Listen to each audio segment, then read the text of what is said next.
International Festival of Ethnographic Film. Krećemo sa radionicom, odnosno konkretnije Okruglim stolom, koji je iniciran od strane Unesco, a radi se o doprinosu audiovizualne produkcije u zaštiti i očuvanju nematerijalnog kulturnog nasleđa. So our roundtable today is dedicated to the contribution of audiovisual production in safeguarding of intangible cultural heritage. The first address and speech is from Mrs. Vesna Dušković, Deputy Director from the Ethnographic Museum. Obratit će nam se prvo gospođa Vesna Dušković, zamjenik direktora Etnografskog muzeja. Dobar dan, dobrodošli u Etnografski muzej u Beogradu. Drago mi je da vas je toliko i da se zanimate za ovako jednu interesantnu temu. Da ne bih ponavljala naziv skupa i ostalo što je moj dragi kolega Saša već rekao, reći ću samo da je upravo ovakav razgovor nešto što nam godinama nedostaje, iako se sporadično, gotovo svake godine dešava da razgovaramo na sličnu ili istu temu.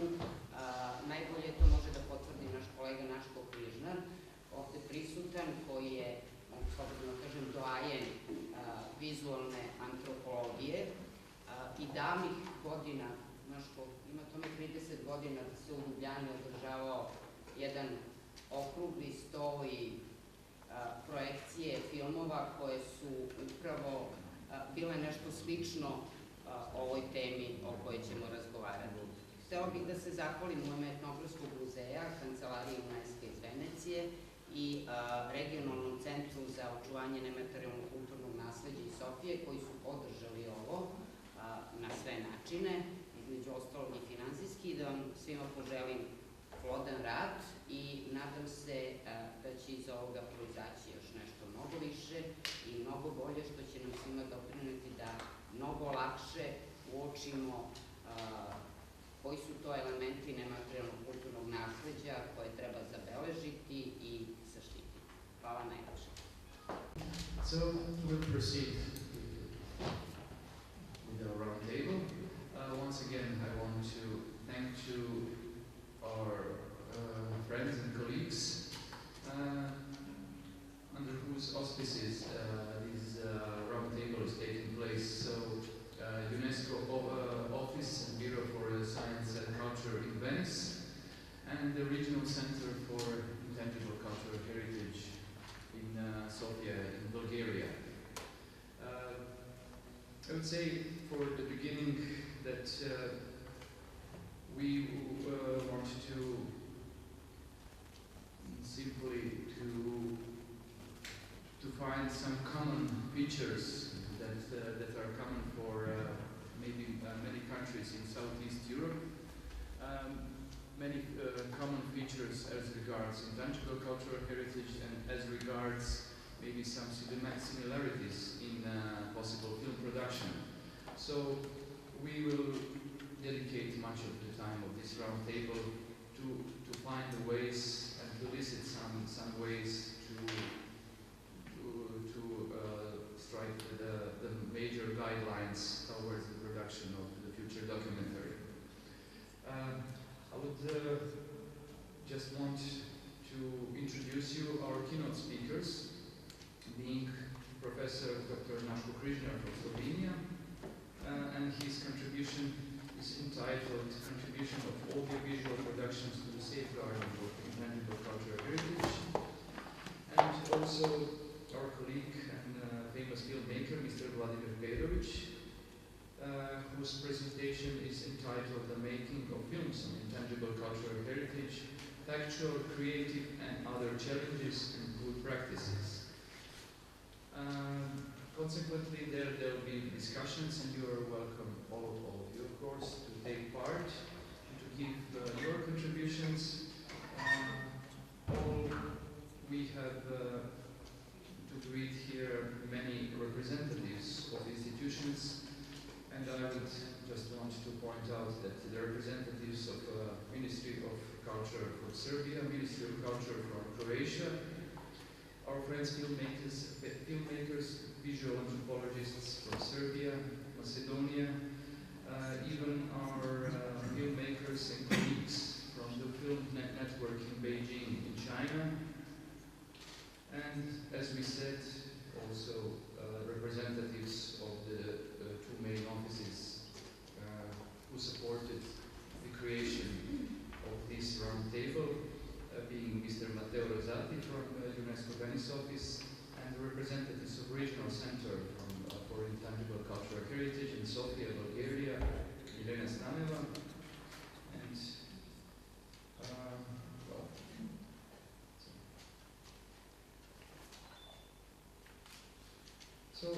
discussion afterwards will, as I said, will give us some kind of thematic framework, methodology, and possible guidelines towards the production of common documentary film. I would like now to give the floor to Mr. Mfef. Gentlemen, dear colleagues, hello everybody. It is very nice to be here again at the traditional Roundtable of Belgrade Ethnological Film Festival as one of the speakers. And thanks to the management of the museum, and thanks to Sasha Srečković, thanks to Unesco Center in Sofia and Unesco office in Venice. I'm especially delighted and honored that Unesco is sponsoring the conference. Finally, the experts from the field of intangible cultural heritage will meet the experts from the field of visual ethnography. I said finally because the initiative of this conference should perhaps be introduced many years ago, already before the states parties of the convention began making national inventories and submit the proposals to the representative list together with short documentaries on particular cultural elements. Many countries organized a systematic approach in application of the convention. The experts and the researchers from the field of ethnology, anthropology, ethnography, folkloristic, and were engaged, while nobody took a special care of the methodology of documentary filmmaking concerning intangible heritage. Why it was so? Why the whole area of visual anthropology was neglected in this case? In my presentation, I shall first display in short the origin of visual ethnography in the frame of visual anthropology. Then I shall focus on possible application of its expertise in the visual recording of intangible heritage. And then in short discussion with myself, I shall try to answer the question of possible cooperation in the future, stressing both positive and negative sides of merging two fields, visual ethnography on one side and film making for intangible heritage on other side. The origin of contemporary ethnographic film is linked to UNESCO. In 956, the International Committee, in French, Comité International de Film Ethnographique, and then later it was sociologique added, was established in Paris under UNESCO sponsorship. And after that, the establishment of national committees happened, also in former Yugoslavia. The activities of this committee influenced a lot the development of ethnographic film around the globe for some decades. Let me remind you that the committee planned also the joint venture, the cooperation in making ethnographic film on selected topic. One of the first should be the co-production of the Kula ritual. It is a ritual of non-commercial, non-profit exchange of goods in the vast area of Western Pacific, like potlatch among North American Indians. Such co-production, unfortunately, did not come to the happy end at that time. But the plan was made. Later, the activities of the committee were focused on a creative cooperation between filmmakers and researchers. In many countries, the production of ethnographic film started thanks to the influence of this committee. Many festivals of ethnographic film originated at that time. I should mention only the oldest of them, it is Festival dei Popoli in Florence, and many others also. Soon after this period of committee, visual anthropology emerged as an academic subdiscipline at many universities, especially from American and England, which was supported by worldwide networks, festivals, conferences, and of course by very rich bibliography. The development of visual technology helped a lot in the democratization of video production for the needs of visual anthropology, and the culmination of this development we are witnessing today in the blossoming of the digital environment. The most interesting and important result of modern visual ethnography is probably so-called observational realism. It is the result of analytical type method of visual notes, just to mention the terminology of Edison Jablonko, visual notes, and subtle insider type participation of researcher filmmaker and his subjects, I mean the people being filmed. Long observational takes, authentic sound, natural light, and carefully selected framing have to be kept, of course, in the editing process then. Franz Haller, our colleague from South Tyrol, ethnographer and filmmaker, described this methodology in one of his introductions, saying, I quote, the methodology applied can be described as participating or ideographic film work, preferably without taking any influence on the actors on the set and on the surroundings. My quest is ever since to capture and follow reality the way it occurs, keeping interference as low as technically possible. End of quotation. You are free now and say stop. Look, the contemporary ethnographic film is not only the pure description of isolated or particular cultural phenomena. It is more and more communicative device used by researchers to bridge different cultures, at least their own culture and the culture being researched. Besides, the pure urgent recording ethnographic filmmaking is also a device for a better or expanding, somebody is calling it expanding observation, analysis, and communication with the people being filmed.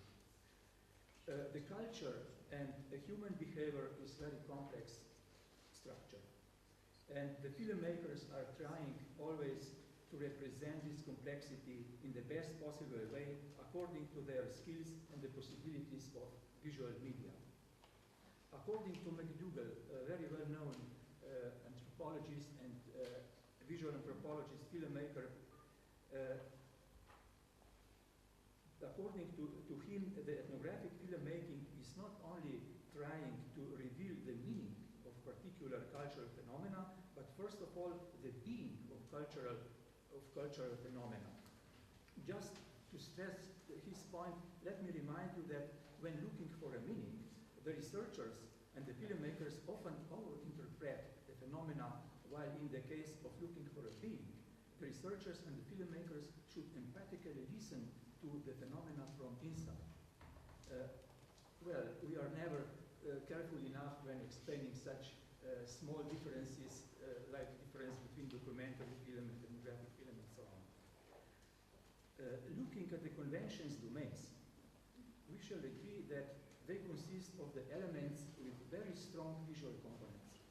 Just to mention rituals, performing arts, language, mythology, crafts technology, body technique, and especially non-verbal body expression, these are the elements which are literally calling for visual registration, for visual recording with the help of movie camera, video camera to record life as it is and so on. Visual registration is crucial for safeguarding intangible heritage and for its research in the future. And the movie camera or video camera is the best possible technology to record the phenomena of intangible culture. I remember a short definition made by Edgar Morin in the 60s. He said, the main topics of ethnographic films are rituals and technology. End of quotation. This description still stands nowadays somehow, because the two domains mentioned by Morin contain a lot of visual expression or visually manifested data, or what Edison Jablonko mentioned as a very rich visual surface of reality. 2 years ago in Ljubljana, the conference was organized during our festival, Days of Ethnographic Film. This conference was sponsored by UNESCO National Commission. There we opened the same question which we are opening today. How to produce visual documents of intangible cultural heritage for national inventories and for the UNESCO representatives. My basic idea at that time was that the experience or methodology of visual ethnography, known and practiced all around the world in many countries, can offer good support in the production of documentary films on intangible heritage. And how did I come to this idea? Simply looking critically, carefully, and also critically at documentaries added to the elements of UNESCO representative list. The situation is chaotic, I may say. A general note is that enclosed visual documents are in most cases only repeating what was said already in the written part of the application. Many contain an intensive commentary, pushing the power of the image away. Many are made in the style of educational film, with a lot of music, for example. Many are made as TV documentaries or even MTV clips. In short, the filmmakers used many different styles, not having in mind the true nature of the intangible cultural heritage itself. Some of the films are more the promotion of particular countries or even the particular filmmakers than the presentation of cultural element itself. Don't even mention how they neglect the interest of exponents of culture, the people who are still safeguarding and keeping intangible cultural heritage alive. And what is the cause of such incorrect and false documents? There are probably many reasons. One of them may be what me and also others many times argued. We argued against blind competitiveness of UNESCO representative list. There is no time to show examples. To understand better my arguments, please see the documentaries at UNESCO representative list by yourself. To be honest, I showed there at that conference also a few good examples, which are only proving again that I am right when asking for an inventive approach in making visual documents of intangible heritage. It is worthwhile to mention, not because Mirel, to mention Croatian documentaries which were made exclusively for the register, not like many of the enclosed films which are in fact only adapted documentaries made before. Such an example is visual documentation, I remember, which was put along the Croatian element Nkns. And let me mention one anecdote regarding these documentaries. At that time, I found Turkish element Kirkpinar Oil Wrestling Festival. And this element was accompanied first with an excellent short visual ethnography with no commentary, only with some subtitles made with operational camera with authentic sound. And what happened? This documentary was skipped after a short time. It was not good enough in the company of that very well aesthetic documentaries.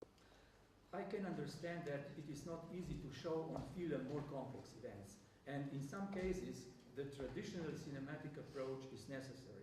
However, there are many topics, mostly many topics of intangible heritage which can be elaborated by visual ethnographic method. In general, video is better to be a supplement of the registration forum than a visual summary of a written paper. Now I shall try to discuss some points in my own statements and arguments. First, I know that originally visual ethnography is a tool of ethnological and anthropological research, and therefore might be underestimated by many people, especially by media people. On the one hand, many people are arguing against the use of visual media in the science, while on the other hand, many are expecting too much of visual media. But they all should agree that visual record is displaying the culture on a cognitive level which is different of the cognitive level offered by written word. It is not the question of considering one media being better, but considering it as a different one.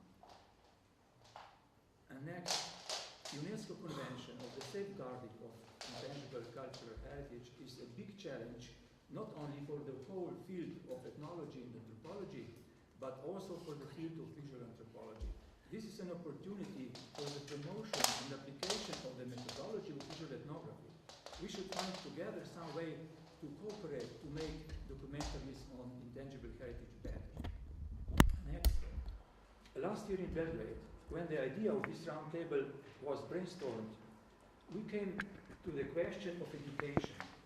I'm still dreaming the series of workshops on making visual documentation for the national lists and for UNESCO representative lists. Regarding the fact that UNESCO was a godfather of contemporary ethnographic film in the past, one should not be surprised, I hope, if some workshop will be sponsored and organized by UNESCO in the next future, on regional or on European level. At the end, I want to illustrate some of my points. We shall see a fragment of the film on making wooden tiles. This is a kind of wooden roof, mostly used in alpine area.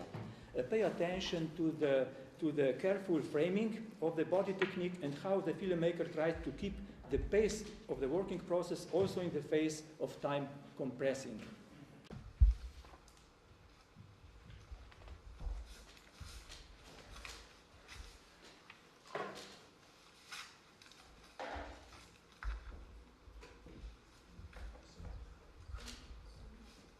Yeah, it is some sound, but only on the computer, I think. I shall put sounds. It is the most.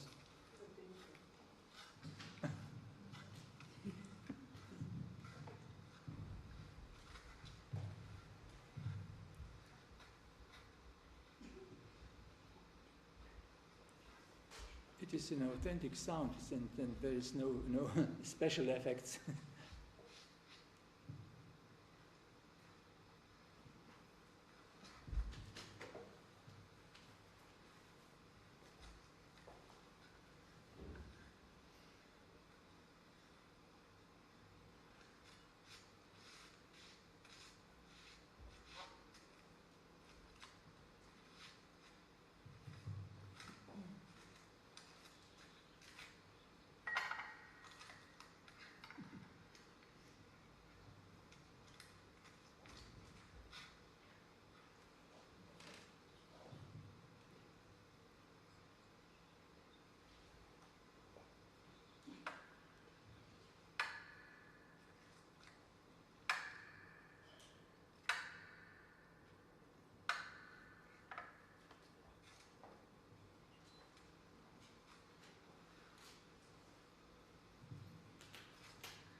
I think it is enough.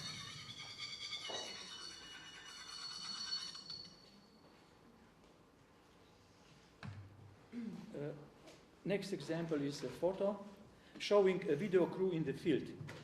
Pay attention to the number of the people on the set. With showing this photo, I'm disputing, in fact, the method of ethnographic filmmaking presenting in this picture, which is not in the favor of participating observation. Besides, the main person is put in the corner, which is symbolically transforming him from the subject to the object. You see, I think too many people is disturbing the authenticity of event. And let me finish my presentation with a thought of Alfred Hitchcock, who said once, in the fiction film, the director is a god, while in the documentary, the god is a director. Thank you.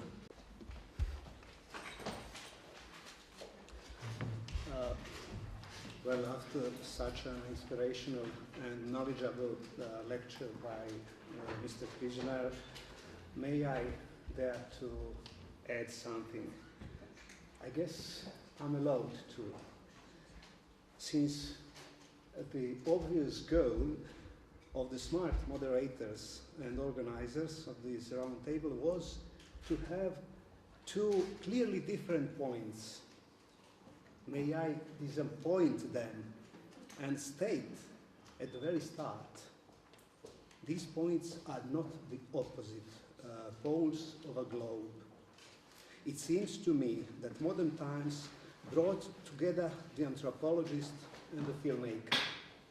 Moreover, they were never closer than today, and not only today. Robert Flaherty, may I remind you that we all know that Flaherty used to stage from time to time. Flaherty also showed some abandoned practices as actual living ones. May I remind you, harpoon and rifle and so on. The Puritans sometimes used to say about Flaherty, oh no, I would rather say yes, yes. Both the anthropology and the filmmaking got the enormous benefits from Flaherty's way of filming, of recording the reality. I'm sure every practitioner in this field, anthropologists and filmmaker, faced several times a dilemma. If I do that, do I betray my first vocation? One of them may be thinking, am I allowed to express something, to convey my impression? And another may be frightened and ask himself or herself, may I touch parts of science to that extent? I guess you know who is who in this speech. So, am I still an anthropologist or am I still a filmmaker if I do? No need to resolve the issue in a simple way. No need to take sides. I told you, they are much closer than ever. But let me first draw your attention to the term intangible cultural heritage. Intangible. It is what can't be touched, not because of some taboo, but for the fact it's not material. It is something spiritual, something in the minds, in beliefs. Intangible means untouchable, what can't or may not be touched. Impalpable, what can't be palpitated.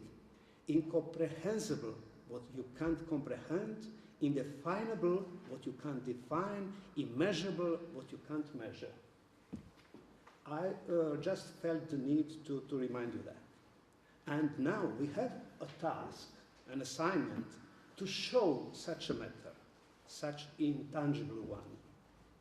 To narrate, to explain, or to express. I stress out to express. The only tangible points are the ways the people practice something. External appearances, something that people work, produce, perform, act. It is visual. Beliefs, values, patterns are inner things. At first sight, now, it seems we are in a field where the words are much stronger and far more able to fulfill the task. Which task? To describe what is intangible. It seems so. But, I stress again, but it seems to me that the cinema helped a lot with its language, with its ability not only to witness, but to go deeper. It made possible to touch the untouchable. Margaret Mead complained, quotation, anthropology became a science of words. Hopefully, after decades of refusals to accept the techniques and technology of photography and especially cinema, what Margaret Mead and some other anthropologists pleaded for, video devices became a common or even more requested, necessary part of the equipment and skillfulness of the contemporary anthropologists. the availability of devices and tools, especially from the time when video technique took its place in our life, helped a lot. But also the consciousness of irreplaceable role of the material brought from the field work in a form of revival.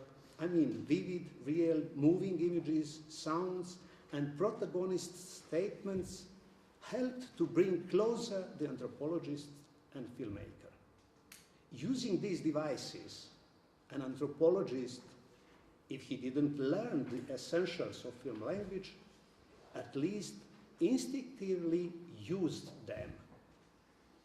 Our friend, Tommy Mendel, studied anthropology and was the very first at Zurich University to be allowed to graduate not in a written form, in a visual anthropology, but with a work, with a film.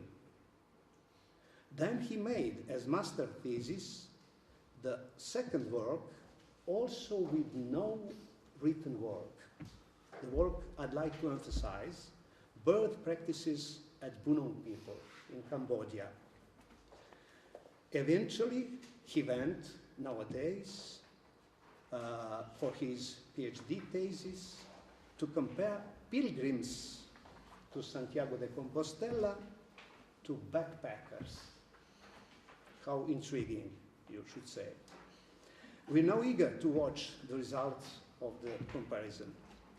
He didn't write a single word, except the proposals, of course. He simply recorded, he filmed. I'd like to single out bird practices made in Cambodia. Just a single example.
Okay, just a simple example. I hope you noticed Tommy Mendel was not only an anthropologist in such an example. You observed the first shot, very long shot.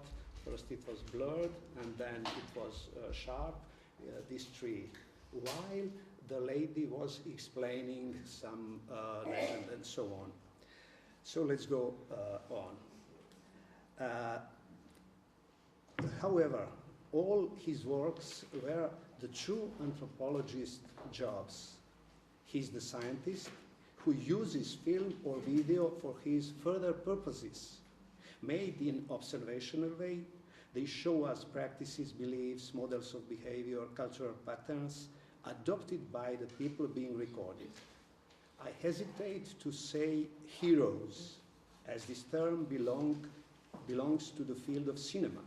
Even though a devoted anthropologist, Tommy didn't resist to include some beautiful shots and the landscape under the evening sun, or some fade-outs or some fade-ins. He also put together next to each other, he juxtaposed the representatives of traditional way of thinking and practicing to the modern ones, accepting the science and modern devices, skills and practices.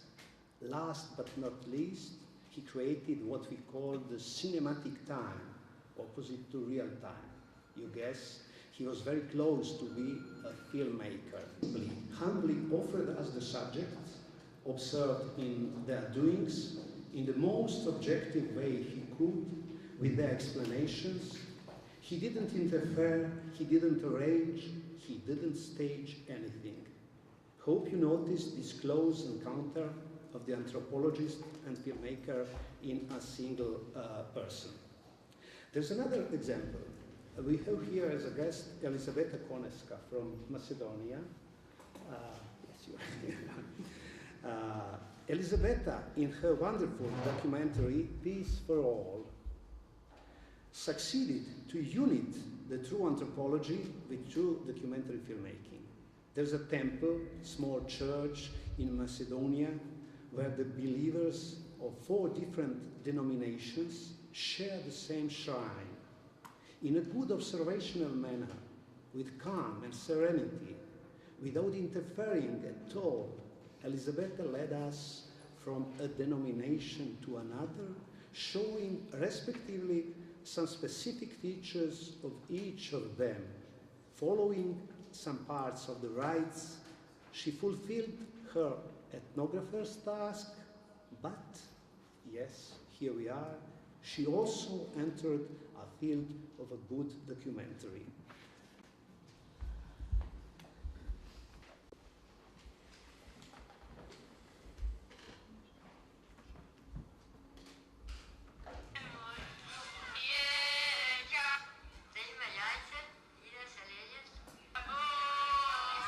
Sorry, I'm just searching for the beginning of the example. Here we are.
What you can treat is Bektashi order, Muslim Bektashi order.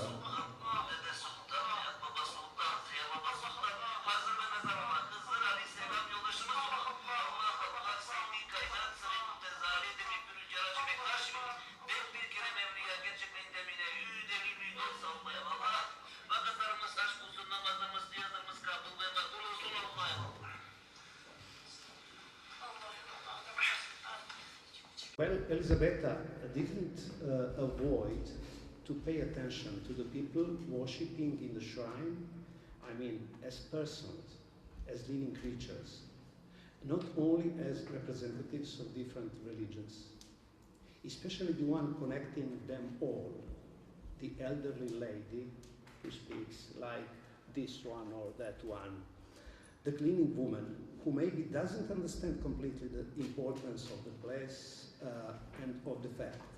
Here comes the final Elisabetta's girl to show and to send a message about the peace building in a multi-religious society.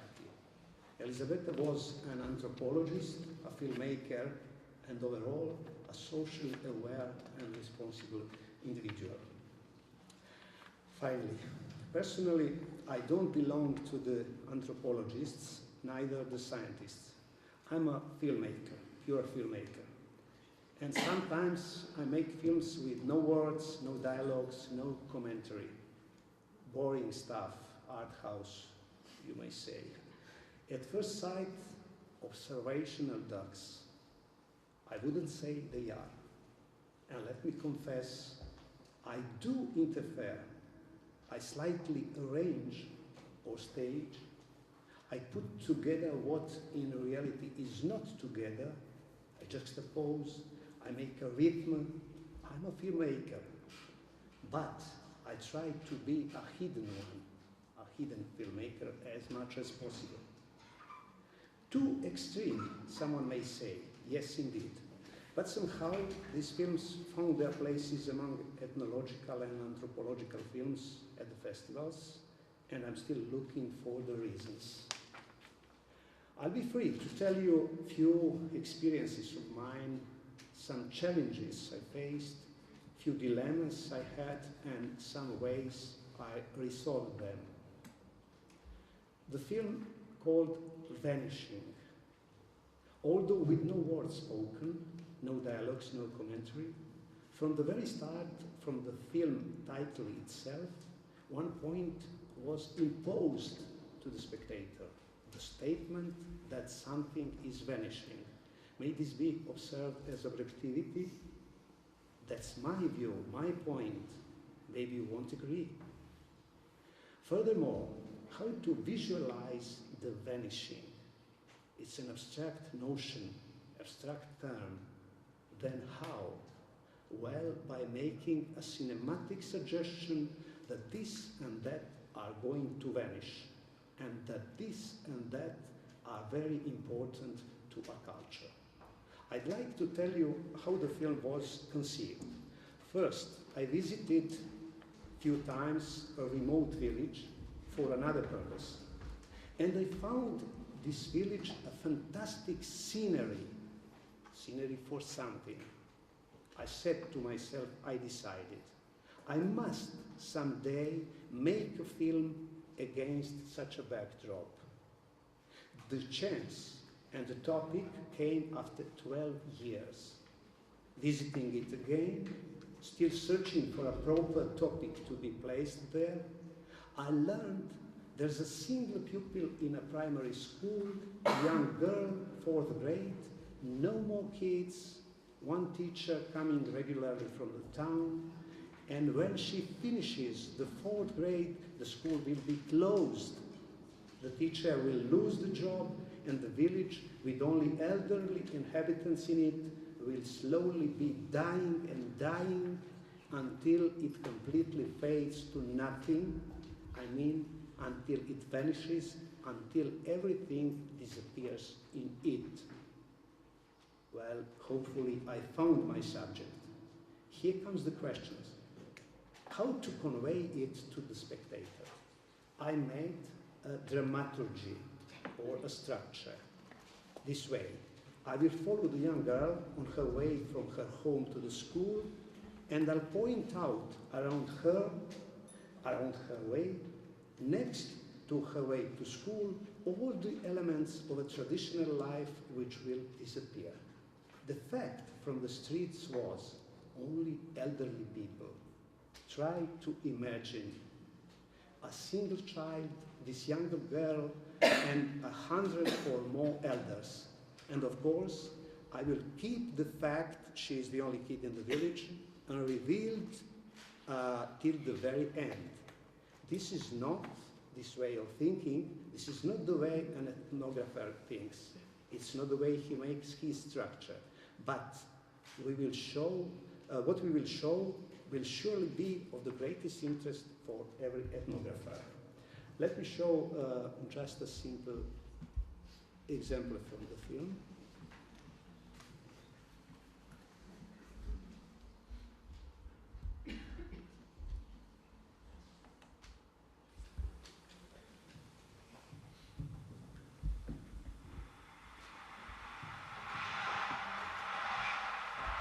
Serbia is getting older, villages are becoming deserted, the population decreases and doesn't regenerate enough. This is the text you maybe couldn't read.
Unfortunately, the screening conditions are not enough good.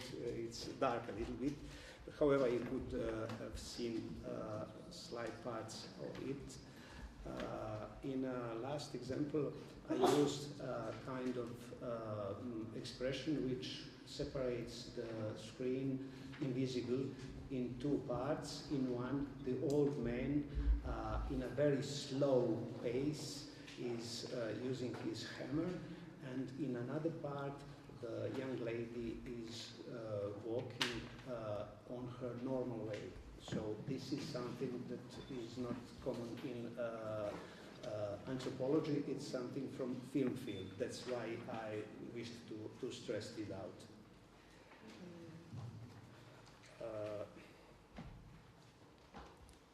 And may I tell you another thing? connected with this. In the film, you see 100 of old people and one single young lady going to her school. When I was preparing the film, I was impressed by the fact this is a kind of strong opposition. I mean, putting them together is a strong contrast as a mean of expression in filmmaking. But now I will confess to you, there was also one child more, a young brother in the village. I wished to hide this fact. It was not important to me. So at one congress or symposium of filmmakers, I asked the filmmakers, should a filmmaker lie? I stress it very strongly. Of course, the answer is not. But the English filmmaker told me, look, we have a proverb saying, lying for another truth. So, if I have a stronger, bigger, more important truth to say, to convey to you, I can hide some parts of the reality. Not everything is to be shown. Well, let's go to the end. Another time, I found in Montenegro an appealing subject, an old folk custom and belief. When only daughters are being born, are being delivered in some family, then the family decides to stop it. How? By giving a proper name to the third daughter. It is named in Serbian or Montenegrin Stanka or Stanojka, which of course originates from stopping. You can understand this. Stop the female delivery.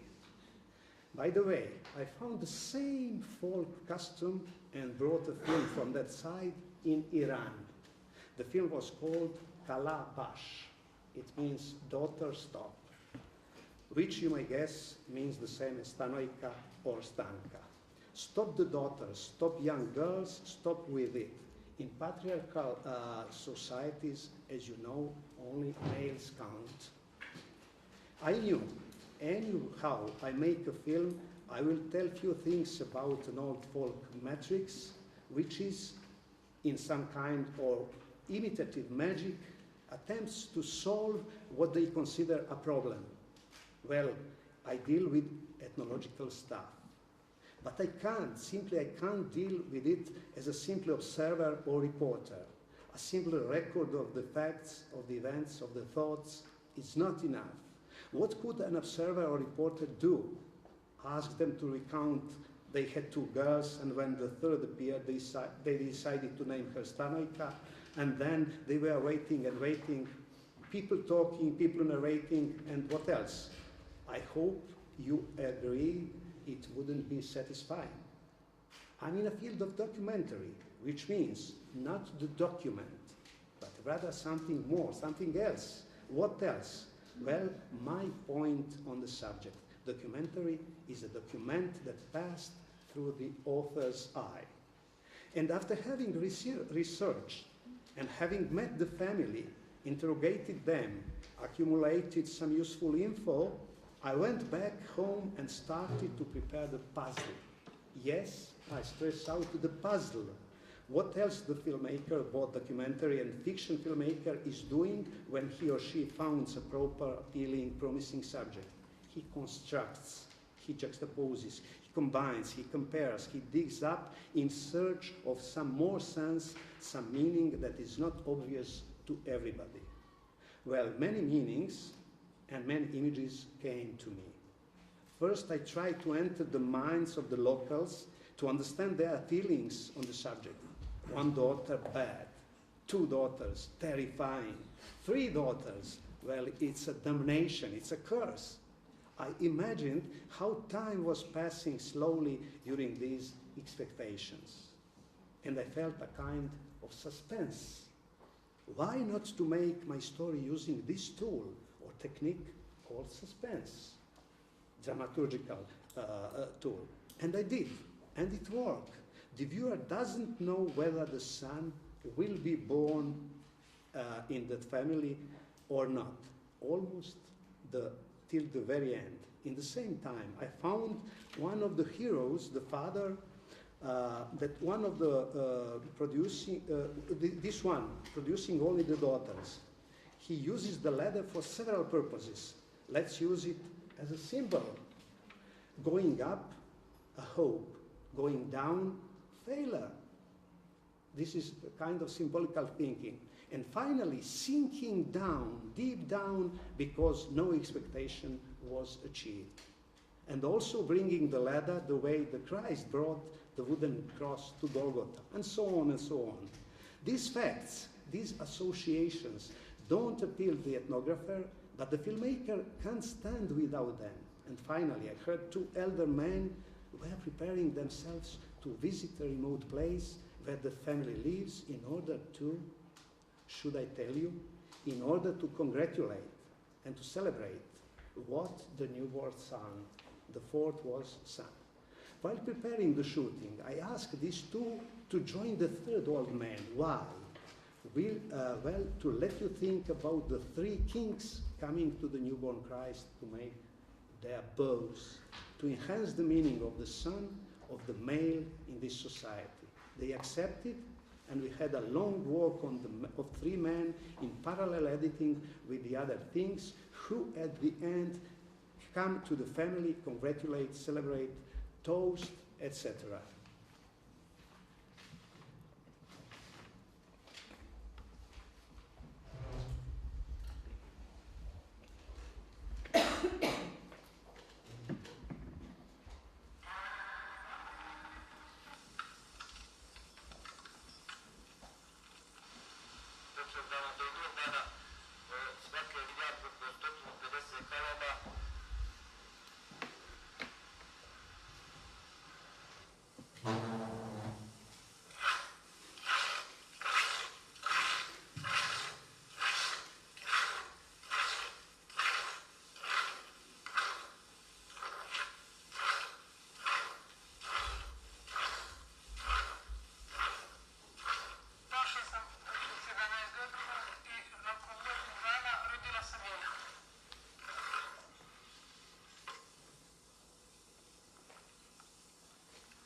Okay, this way, at the very end, we had a kind of thrilling development of the film.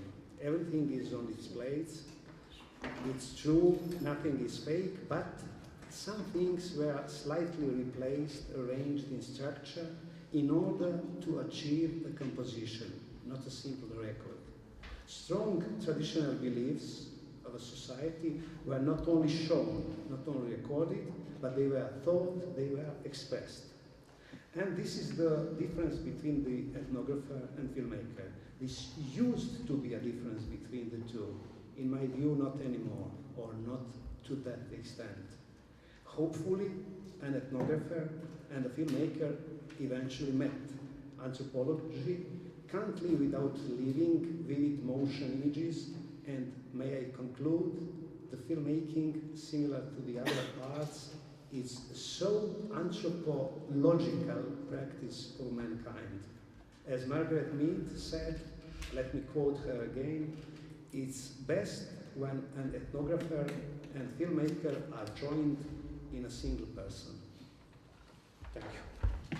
I want to thank our keynote speakers for these inspiring hints and for sharing that with us. We'll proceed with a few more presentations. I would just want to point out maybe some common, not of course as a conclusions, but towards some eliciting some common features. As for instance, how can a film contribute to the safeguarding of intangible cultural heritage? By means of documenting living heritage, but also by its very virtue and nature, interpreting heritage in diverse way, as Mr. Perovic already put it successfully. Also vice versa, how can intangible cultural heritage contribute to film? By means its broad and widespread communitarian engagement, thus increasing the need for film medium in society. As I would say, because many of us, of course, are anthropologists, how can all this contribute to ethnology and anthropology? By means of broad inclusion of anthropologists in these projects, thus enabling them wider public and social visibility. And finally, as intangible heritage is essentially interdisciplinary enterprise, could we also successfully include all the humanities, historical, social, and even natural sciences in these efforts, thus catering for plurality of views and voices in the entire program? Well, I would love to just to ask Mrs. Goranka Horjan, the directress of the Museum of Croatian Zagorje, to take the floor and show us some examples of their work with intangible heritage and filming intangible heritage. Since I have understood that we will try to have to use this opportunity as a discussion, mainly I will be short, I will not be showing the films we have made. They will just put the recent one we made on tenors and one promotional film with it. But as two keynotes have inspired me, I would also like to share some thoughts about filming and documenting intangible heritage with our experiences and with other experiences that I have met. Films do have strong visual elements, that's true, but they also convey messages. So if we are filming something, that means that somebody is going to watch this. And we are certainly sending a kind of message to the people that watch the film. With having this really how to say, hardships presented on a film. You know, this simply makes you, how to say, feel sympathy for those people, but on the other hand, it will never encourage any young people to go and live into a rural environment, and we are losing the population in rural environments. So this is how the things maybe make an impact on a viewer who is not a museum professional. And that is the question that comes to the question of purpose of filming. Why are we filming? So are we, in museums we do, recording intangible heritage to keep the clear and authentic documents how things used to be or are, but in 10 years they will be no more like that. So we can do it for our museum inventories, for national inventories, whatsoever, for archives. And we are not filming visual reality. We are also trying to grasp the background information. And that is really a very unique skill, how to film authentic environment with the people who are not professionals, who are just doing their everyday work or job, and also to make a good film. The filming for Unesco list that was mentioned, it's certainly a kind of representation, because it's a competition. Let's face the fact. So every country wishes to have inscriptions on representative list. That's why the representative list exists in its first place. So that's the obvious purpose and the desire of the countries to pay attention and to make the films that will present their heritage on the best possible way in order to be inscribed. The film making itself can become heritage. We can remember how, for example, Professor Gavazzi was filming beautiful, really black and white films of Croatian countryside that is non-existent anymore. So his films are not only professionally done, he was not the only case, but those films stay as an art piece it's itself, as well as the evidence of the past that has gone forever. Now we can also raise another question, and that is the topic of preservation of those records and films. Present-day techniques make it possible for us to have very long filming, to record lots of materials. But then the question is how to make a selection in a museum, how to direct the movie, how to extract what is the best. Besides professional interest, we also have to see who the film is for. How to make the film appealing to the audience without ruining the authenticity of the information and of the heritage.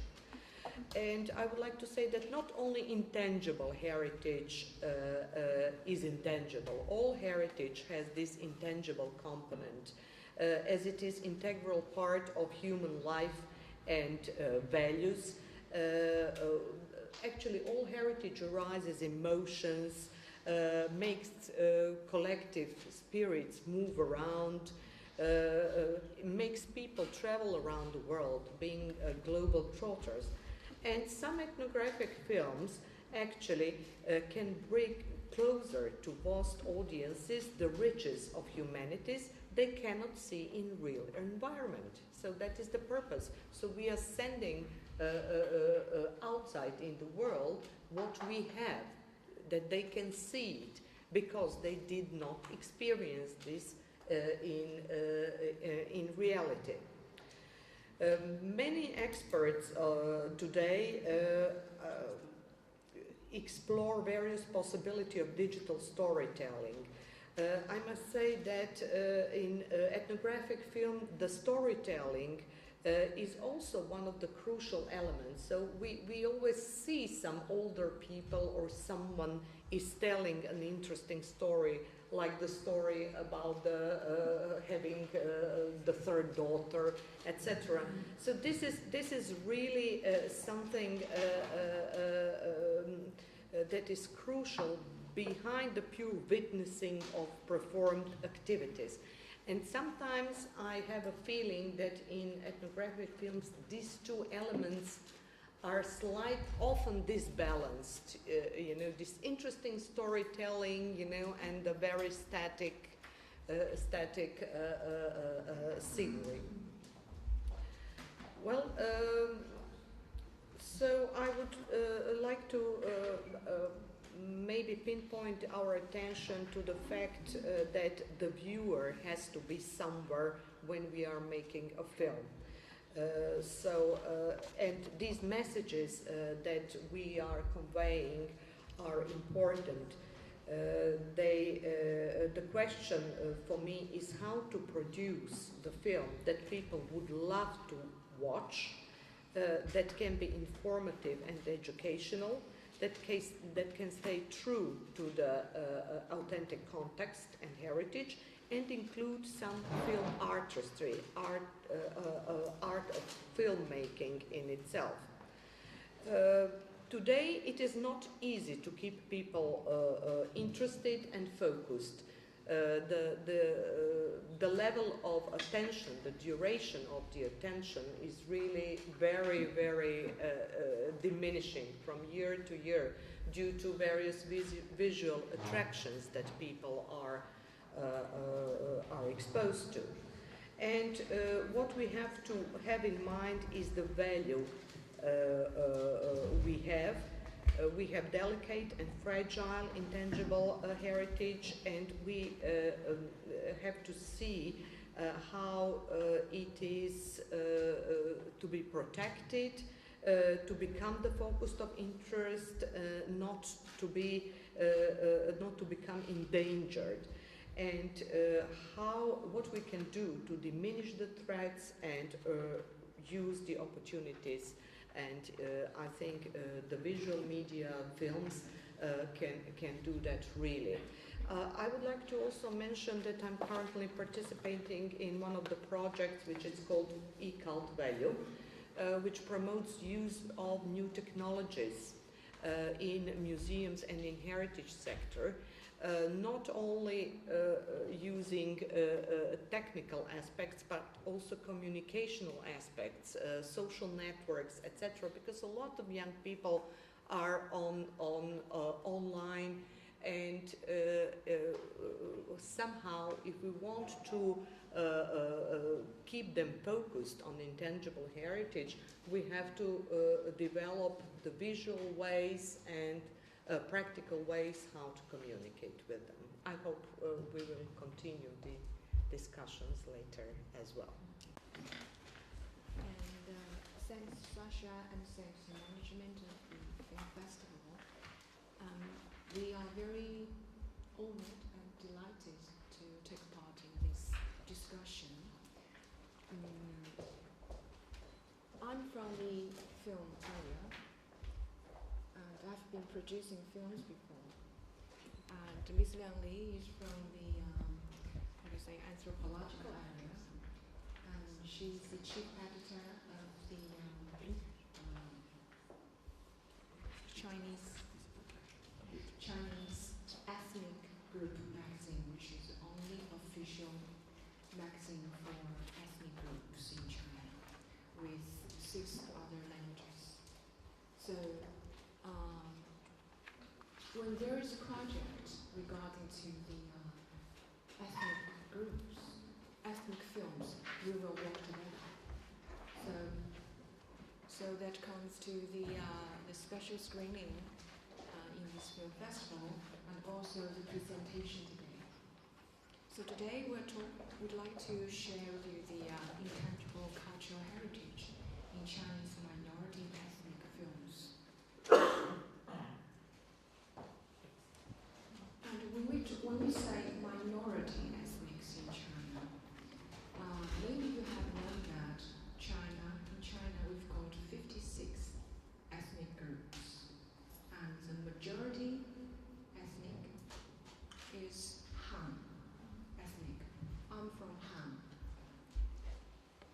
the other 55 is minority ethnic groups. So, Ms. Zhang, she's from Zhuang ethnic, minority ethnic, which has the most populated minority ethnic in China. Now we can say from this map that the majority ethnic occupies 9% of the whole population, but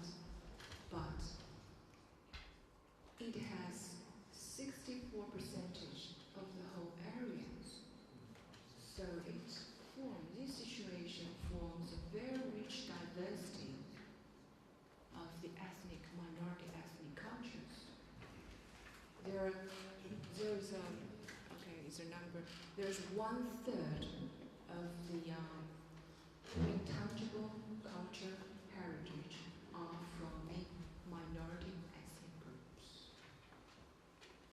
And in China, using the means of the film to record the ethnic intangible cultural heritage dates back to the 1930s with the appearance of the ethnology study. So it came, there is a lot of the, actually there are not many documentaries, there are many pictures, some documentaries of that period.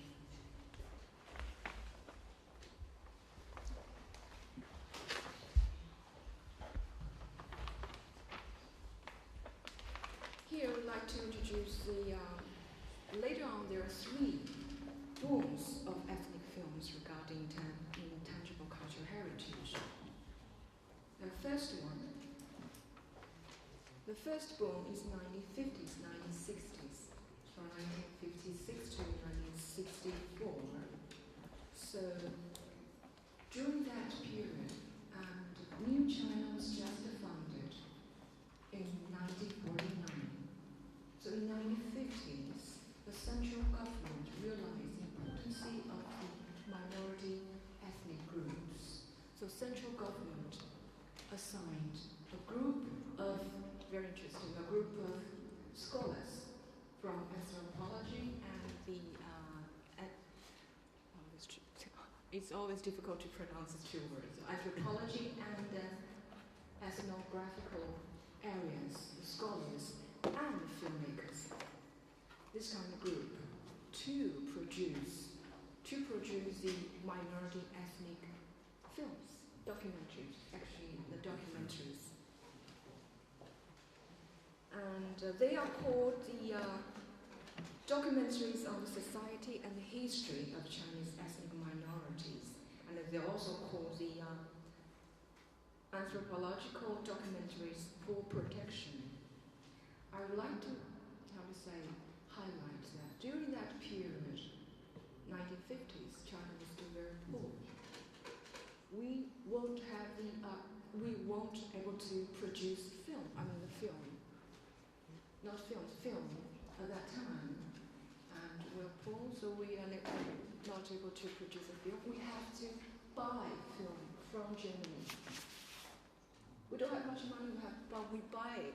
So, and there's a top leader in the cultural development. Okay, he gave the instructions. I would like to put it here.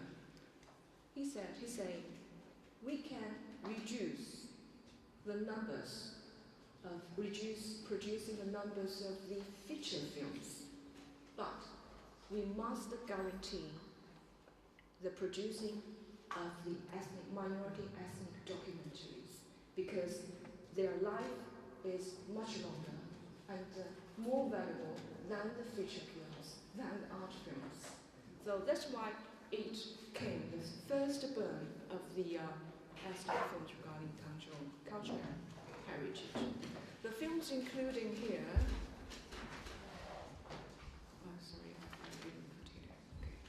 the first boom. The film includes the Ulunchen ethnic, which is called a very typical ethnographical documentary in China, maybe the first one. the Wa ethnic. Okay, the man in the middle is a filmmaker, Yang Guanghai, Mr. Yang Guanghai. And Kusong ethnic. They are the representative of the documentaries in that period. That's right. And I would like to mention that these films producing in that period was re-edited by a German anthropological documentary institute. I forgot the name of it. I know the Chinese name. I don't know how to put it in English. Yes. They re-edited the documentaries and screened them to the European audience in 1990s. And there's some backgrounds. First is the reform and opening up policy, rise the wave in communication between ethnic groups. And second is the globalization in the 1990s, causing tremendous change in society.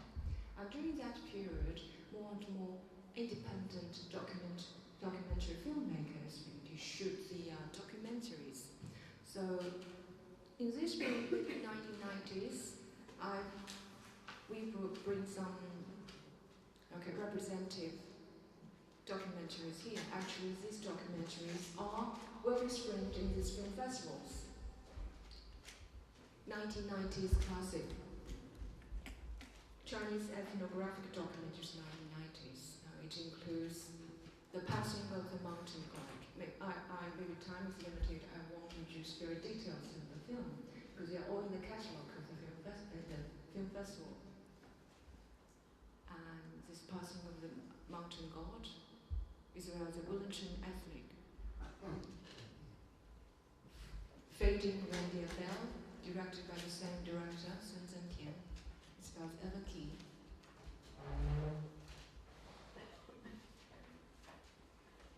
And such as a Hatsman's concubine, focusing on the story of the Mosul people by a legendary life of a woman. A Village in the Cave, 1996, director Hao Yuejing. And this number of first-class documentaries begin to feature individuals in the minority groups, reflecting the life and its vanishing culture. So it's quite different from the festival in 1950s. The filmmakers began to feature individuals in these documentaries.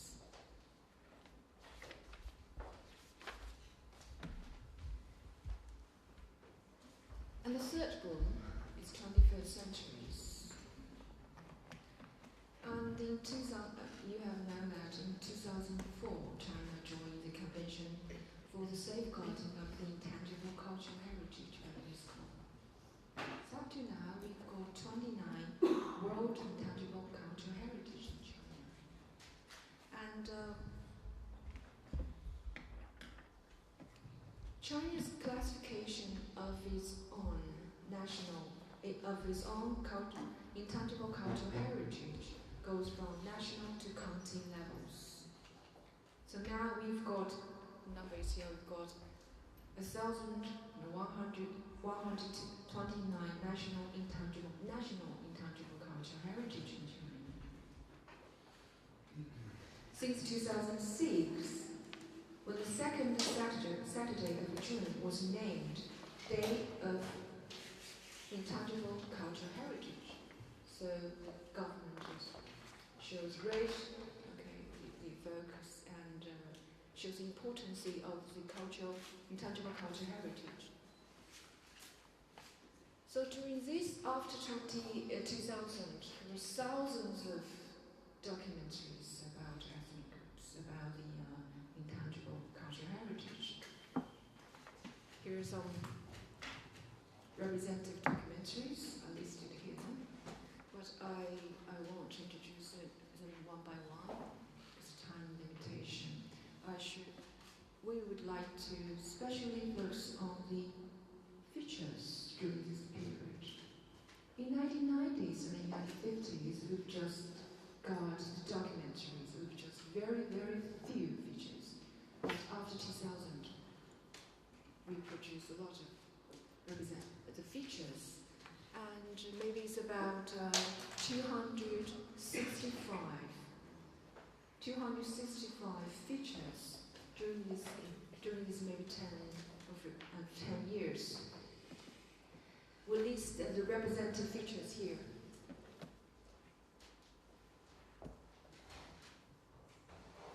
Changdiao is a Chinese pronunciation, Changdiao, and it's called Ertingdu. However, maybe you have heard of it, Ertingdu.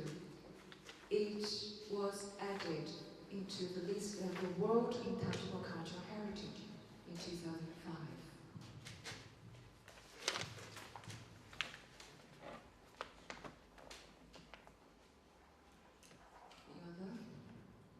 Irma's Wedding. It's a very interesting film. It's the first film using the Chan ethnic language, and 90% of the actors are from the Chan ethnic. The film was shot in 2008. Why I say 2008? Because in this year, after 2 months of the shooting, this village where the film was shot was destroyed, completely destroyed in an earthquake, very big earthquake. So the village, the culture, the intangible culture, maybe it's destroyed, but it's saved in the film. It's a very valuable film, Irma's Wedding.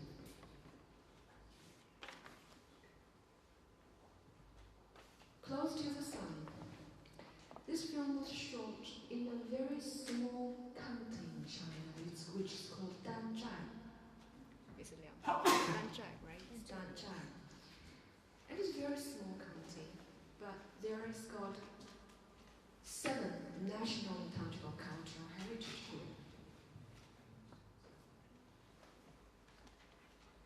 And the film was screened in many film festivals. The director is very young. She's a young lady, very, very young, and she was greatly encouraged by this film. So now she's shooting her second film. This film is about another world and intangible cultural heritage. Irma's Wedding. I'm sorry, Close to the Sun. The Singer.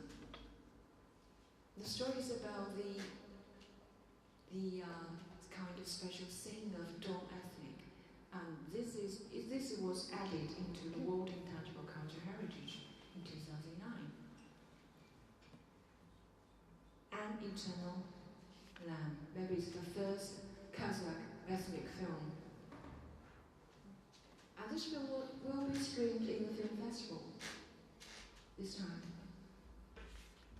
Interestingly, the director has been a documentary director, but now she's going to produce the feature films and other films. Tianqi, The Gift of Life. This story is about a special instrument of Zhuang ethnic. Yes, from where Liang from, Zhuang ethnic, and another film.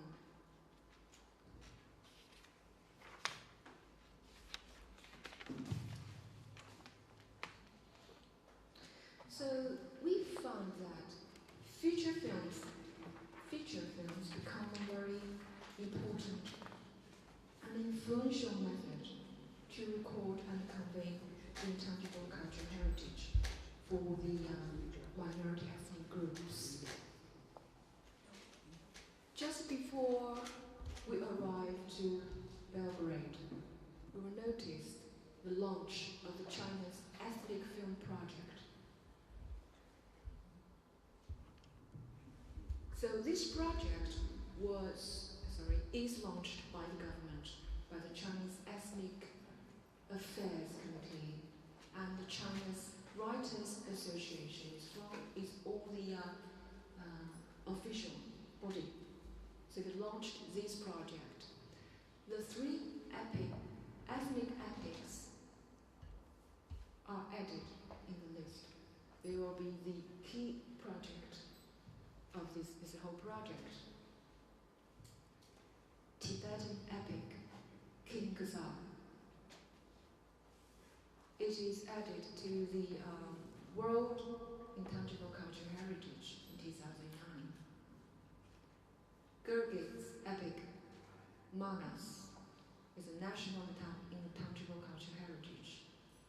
And Mongolian epic, The Legend of Jungle, is also the national intangible cultural heritage.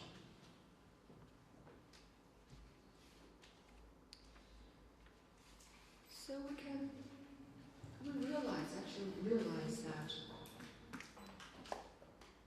the combination between film and intangible cultural heritage become more and more intense with this kind of project. And we also believe that sometimes we discuss that it's not only to promote. This kind of combination is not just to promote, to record the intangible cultural heritage. Why we say that?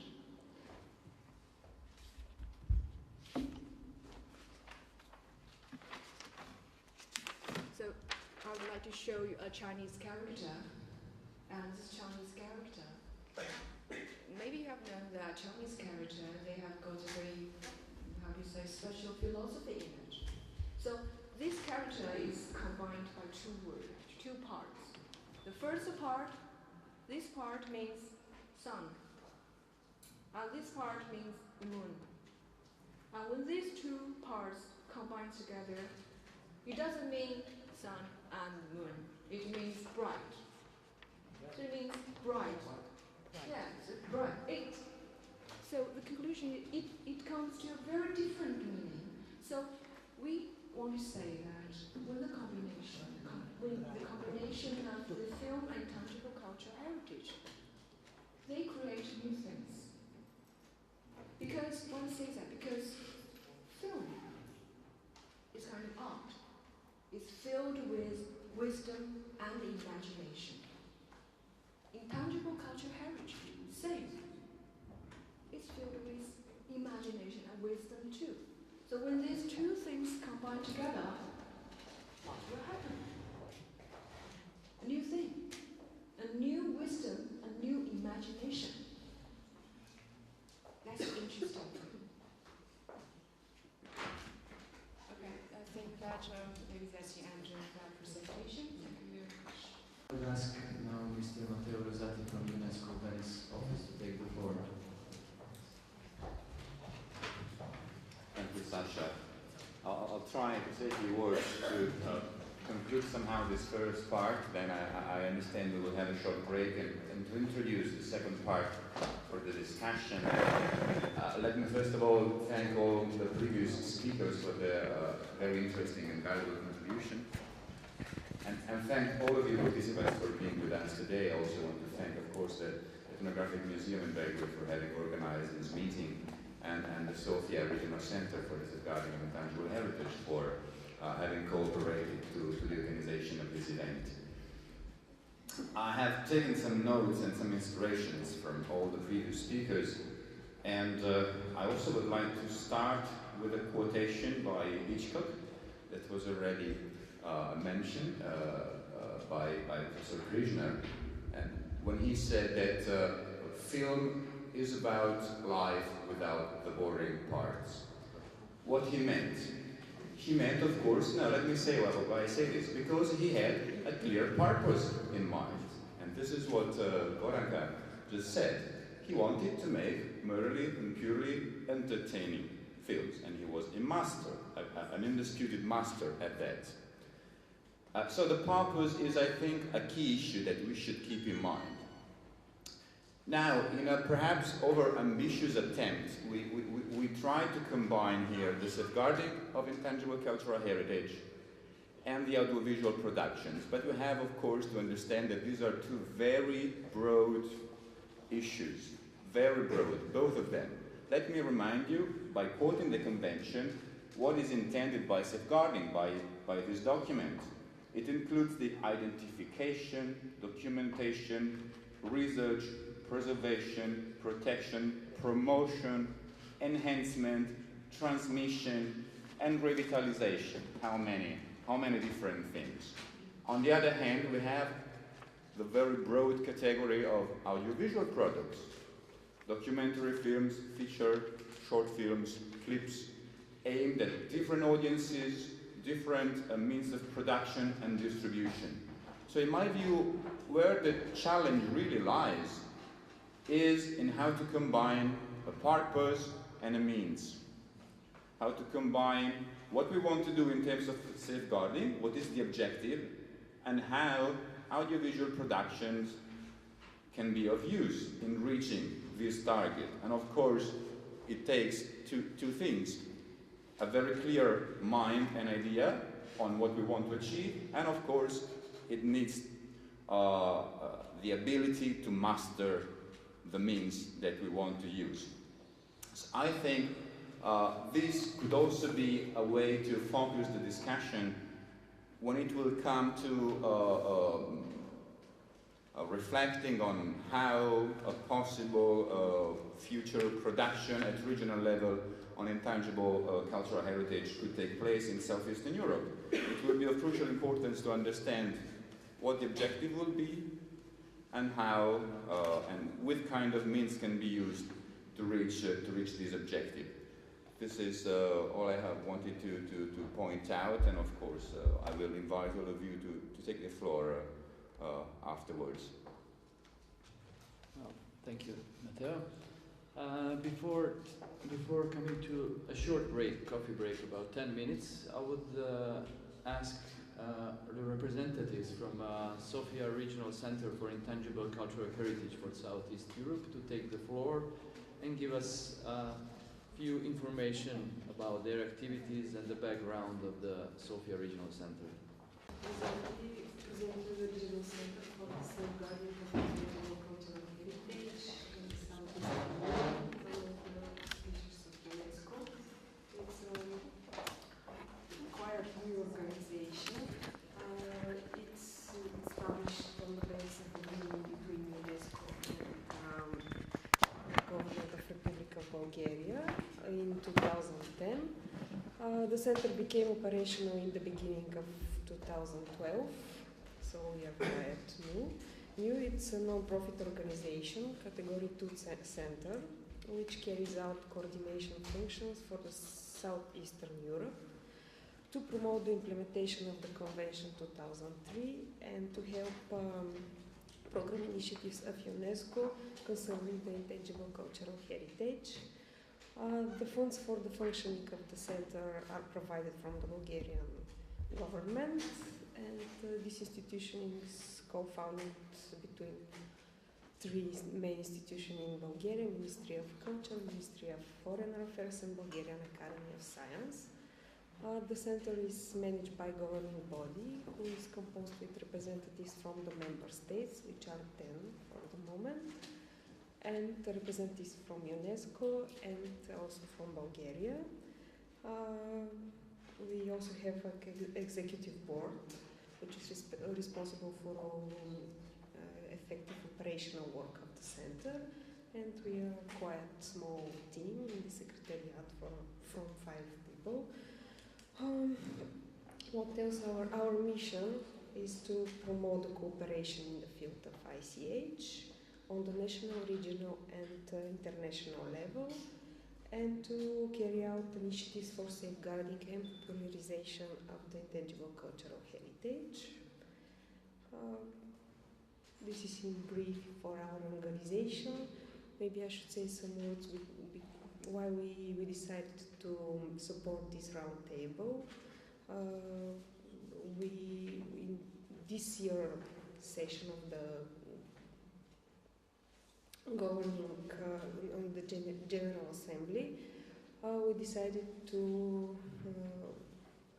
create a common film in the field of intangible cultural heritage between all the member states of the center. Some kind of like a popularization of the intangible cultural heritage. So we included in our action plan, and in the beginning we decided to be a mechanical collection of the movies, short movies for intangible cultural heritage, but after a lot of discussions we decided that it's better to start with a roundtable to discuss the possible themes and way of working together and cooperate with all the member states. So we really expect what will happen with Roundtable and the results of this Roundtable to see what we could do like a joint activities between the member states. Thank you. Related to contribution of audiovisual production in safeguarding of intangible cultural heritage. And there is just a few points I would want to address. Well, maybe please limit and constrain your discussions and your contributions up to 3 minutes, please, because we're running out of time. And second thing, please keep the microphone close to you so that we can hear you all, and so that we can make a great video record out of this panel. Thank you. So, who is the first?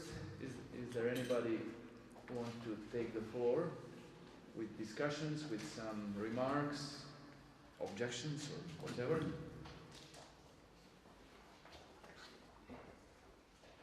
Well, don't tell me now, but Okay. Thank you very much.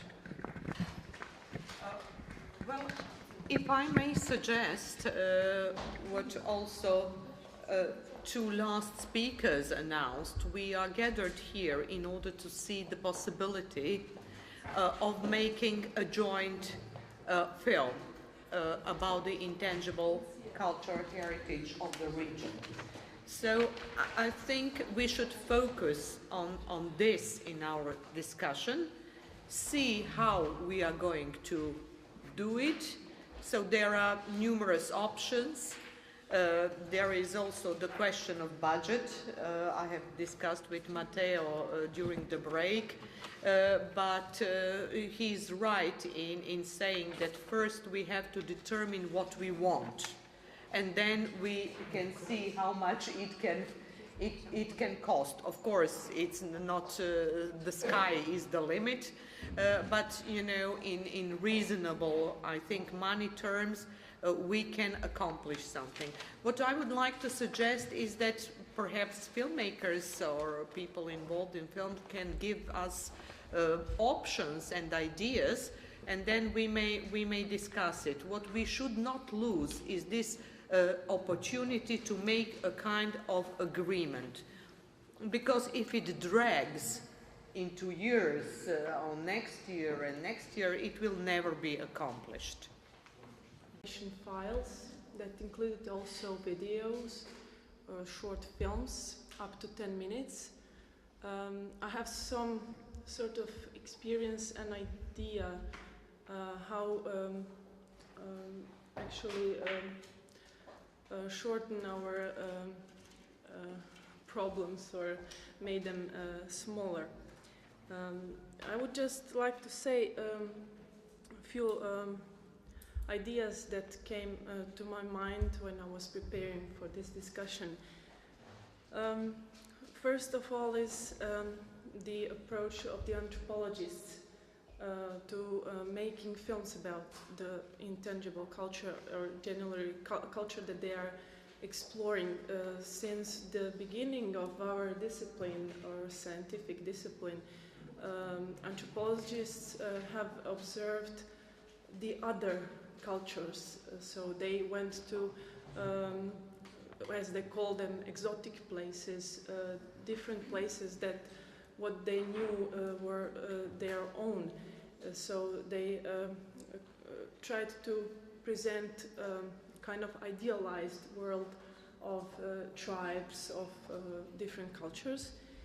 The second thing is that then anthropologists were making films in their own countries, again making kind of representations of what they thought this traditional culture should be, or how it looked like, for example, in 200 years ago, etc.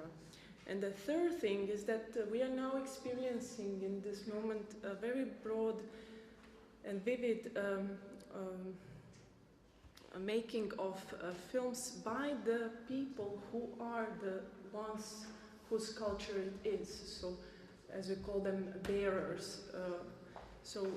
People are now making their own films without the use of knowledge about how to make a film and so on. So they are representing themselves. So those are things that we should have in mind when we are choosing the material. The other thing is that there are different purposes of audiovisual documentation already present in, I think, each country that might be involved in this project.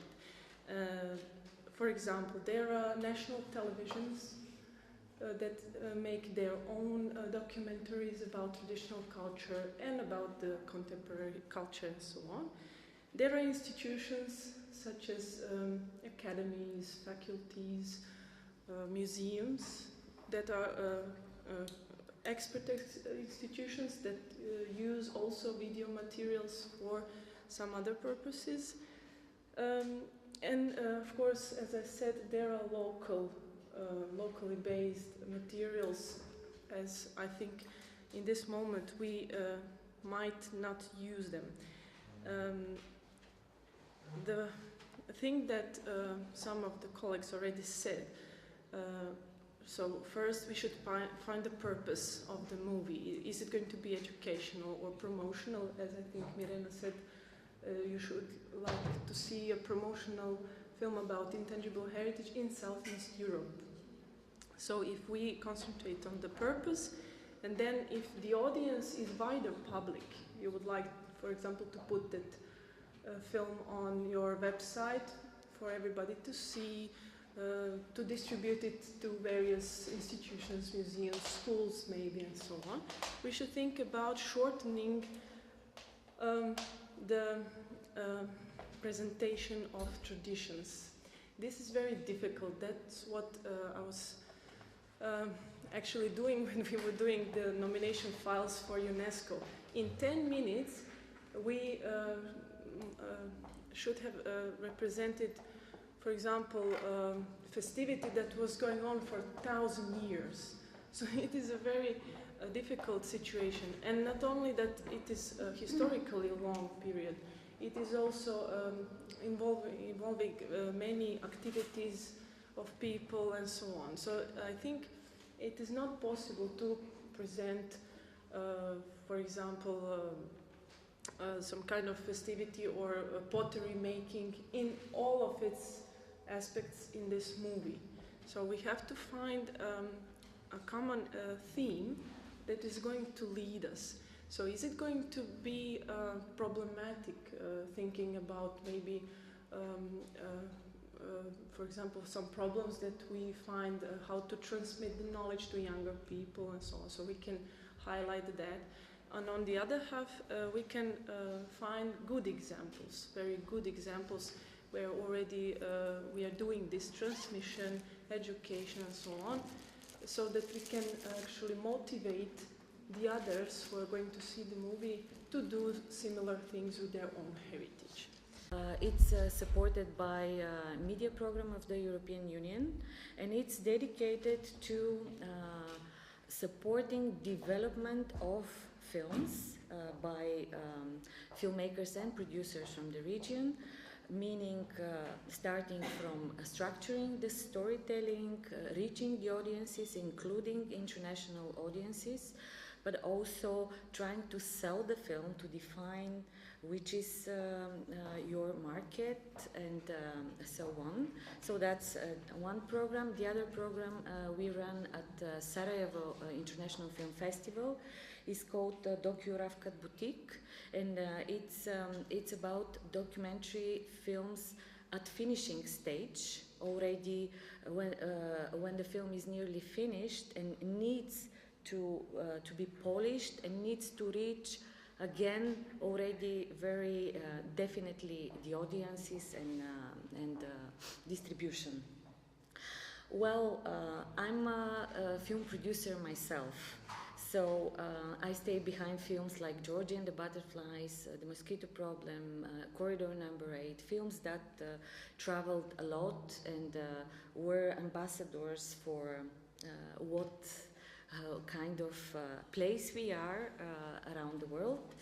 And we created this center out of necessity because I believe we have great talents, we have great topics to explore and to show, but we lack know-how, we lack this producer's part of the filmmaking that is so important, because only this way, if we make it in professional way, we can reach our audiences. And in the beginning of the first part, you mentioned several times audience and audience.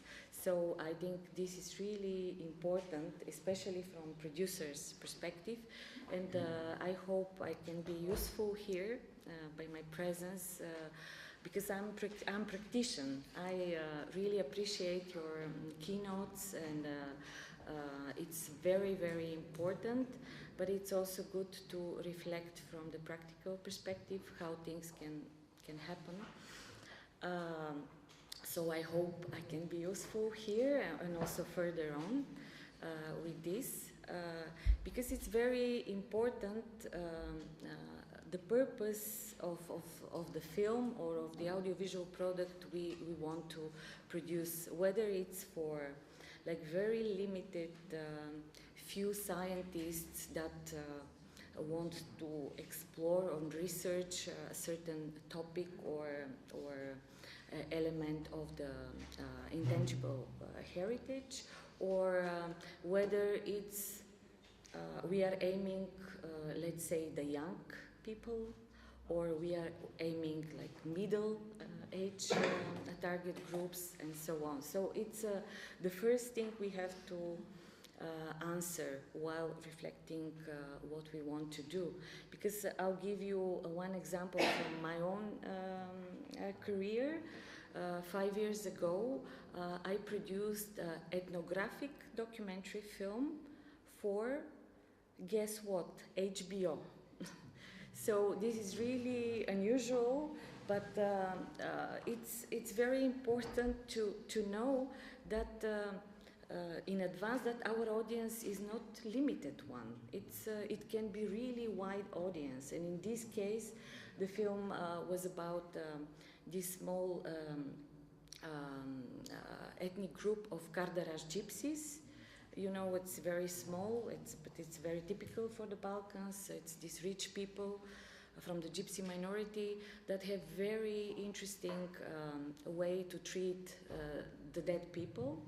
So they bury them under the ground in a huge, like houses, tombs, and they put all the furniture, TV screens, cars, switched on mobiles, and so on. So it's really amazing, something that we never imagined that exists, and these are people that live next door, and we don't know nearly anything about.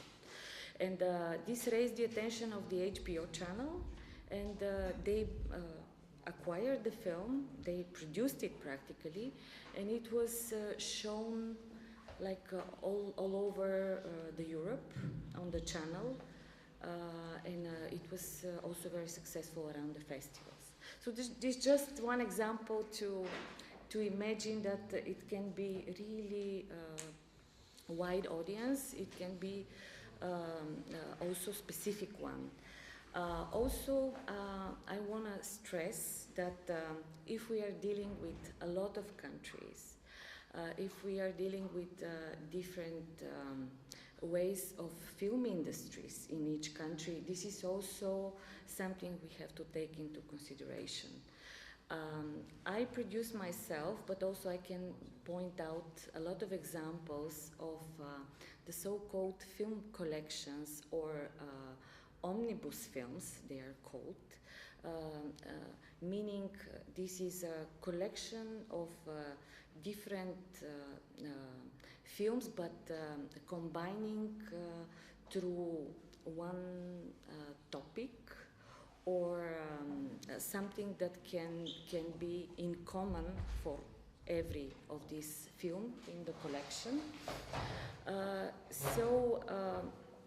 Maybe in this round table here, and for the purposes of the film that you would like to produce, this type of film genre, omnibus film, would work really best probably, because we are dealing here with really different type of filmmakers, different type of ways to do films, but of course one omnibus film can be a very difficult thing.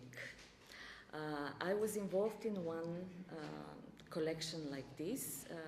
It consisted from 15 films dedicated to each of the years after the democratic changes in Bulgaria. So 15 filmmakers had to produce 15 different stories about every particular year of our democratic transition period. So you cannot imagine how challenging it was, and it really requires a lot of methodological job in front in order to really achieve production valuable collection. So first, this was the choice of the filmmakers. Secondly, of course, we start with the choice of the topics, as our colleague here mentioned. That's the most important thing. And this is highly curatorial job. So every time this type of collections or omnibus requires highly curatorial input. And this is very important to choose one reliable or a group of reliable and people that have a certain know-how, curators, that you can trust and you can really commit it went very long, but I think this is a good start, and I can go on with examples later on. So it's one of the possible methodologies. I would say, and I would completely agree with the issue of the audience.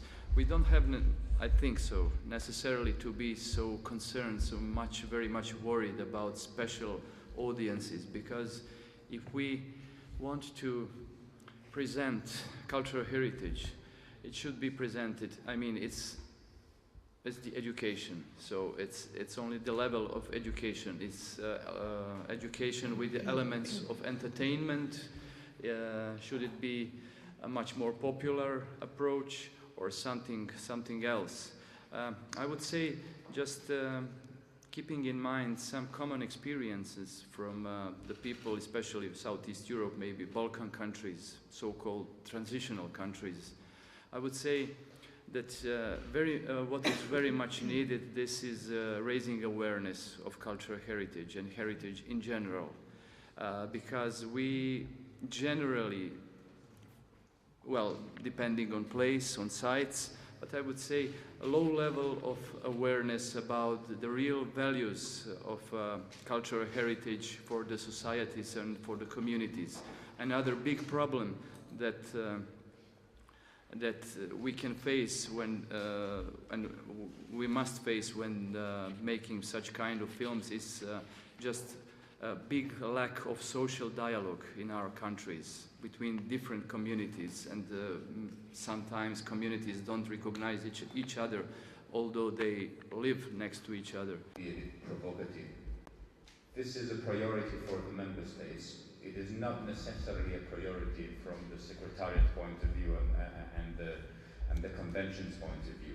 We rather think that the list of good practices for the safeguarding of heritage could have a greater added value in terms of impact. And my suggestion would be, do you think it would make sense to make of this film a collection of good practices, good safeguarding practices from the countries of the region? So the purpose would be to promote practices of safeguarding with different approaches, of course, depending on the different countries and the different elements, and to present them as a collection that could be of inspiration not only at regional level, but could also have a significance at a much broader international level. And of course UNESCO could be the ideal platform to help in that sense to distribute and to raise awareness on this kind of production. So the idea could be focus on safeguarding practices, good practices.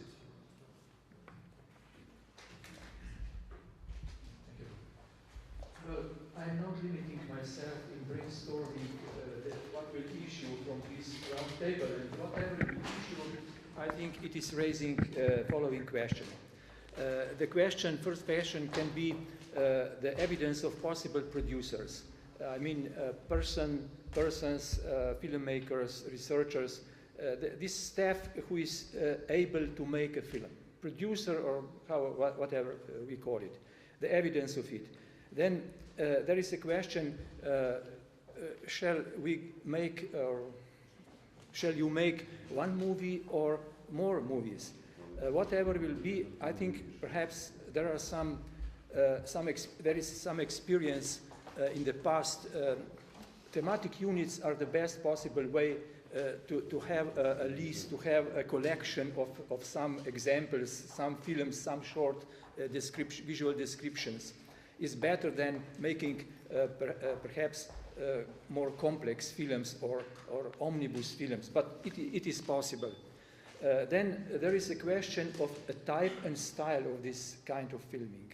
Well, I'm arguing for having a discussion about an example of style or methodology which is then producing similar products, not so that we can compare these cultural elements.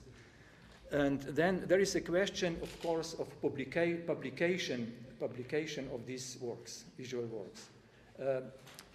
It depends what we want. We heard something about that, but I think that the internet portal is a very good solution for this kind of project. To use some existing portal or making another one, a new one, and then link it to some other portals, also to YouTube and so on, so that many people can watch and see and follow these productions. And there, of course, what I mentioned already in my speech, the question of education. I think that some workshops should be made before starting a project. To be a common film or to be more short films, more thematic units.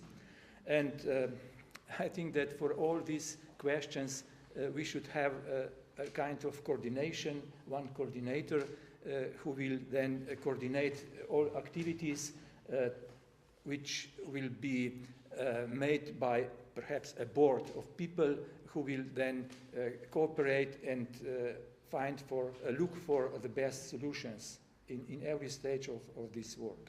Well, everybody added something very, very useful. I would also like to say that perhaps we should pay attention to what our Chinese colleagues said. So we need imagination. So it will be very difficult to have a balanced all the countries through heritage presented. So we somehow have to make it in an artistic way that it creates an impact But, you know, of course, that everybody is happy with the solution. I would suggest one film just to start with, and then we can spread to different topics. Hello. So, my name is Rob Lundberg. I'm a director, the chairman asked also to have the achievement of a director. I'm also a teacher. I am very much preoccupied by the disappearance of cinema language. And the more people film, the more the language is disappearing. I see that in the school, but I mostly see that by academic people using cameras, going very quickly to film. And the other observation I make this morning is that there is a big gap between intention and result. If you film alone, and if you film by the hand, and if you film discreetly, it doesn't mean that the film is very intimate and is very respectful as a result. What I mean is this, you can make a very intimate film with 20 people filming, and you can make a very not very intimate film by filming all on your own. So I think the method of filming is something we should think about. The other thing is I have an experience with working in my film school with the Department of Anthropology. And my experience is that many of the anthropologists consider film as a technique. And as long as you consider it as a technique, you think, learn me the skills, give me the equipment, and we can handle it. I think that's a total wrong point of view. Once you film, you film. It's something else. And what I think is, that's a basic thing for when you film other cultures, you have to be aware where you're from yourself. Of course, you're from a culture, from a country, but you should be aware that you're mostly from an academic background. The academic background is a culture on itself. I found out that academics maybe are something interesting to film even. They are a tribe. They have their own codes. They have all over the world. And they have there's no difference between an academic in Serbia and in China. They're all the same. I'm telling you as an outsider. So the collaboration between me and the anthropological department went very bad because in the end we were considered to be technicians, to help them. While we, as filmmakers, we considered them as an input, as assistants to help our film. So there is a big gap between those two worlds. It's not a big point I want to make. I just saw some elements. We've been discussing on the table yesterday. It was very interesting. Filming is not something innocent. Making a close-up is not something innocent. An angle, neither. A light, neither. Everything is important. If you film, and there is and you film a person who's from a minority or anything else, and there is an ambulance behind you, then the whole film changes. Also, it's very natural, maybe, but it changes. So the question is, how far can you go in intervening, using your capacities, your methods, in recreating something authentic, or should it be authentic when you film? That is the question. To put rules, to put a decision what kind of what we will shoot and what we should do, or maybe all of us to shoot one craft in each country, and then to come together and in that way discuss or make conclusion, better than discuss, make conclusion which way we will work on this project and what will be the aim and all these points which already we talked about. let's do something practical, something which is really touchable about intangible cultural heritage. Ja sam Novica Savić, novinar RTS i autor dokumentarnih Serbia, filmmaker as well. Okay. Rečenicu. Otprilike bih se složio sa ovim što je uvaženi kolega iz Britanije rekao.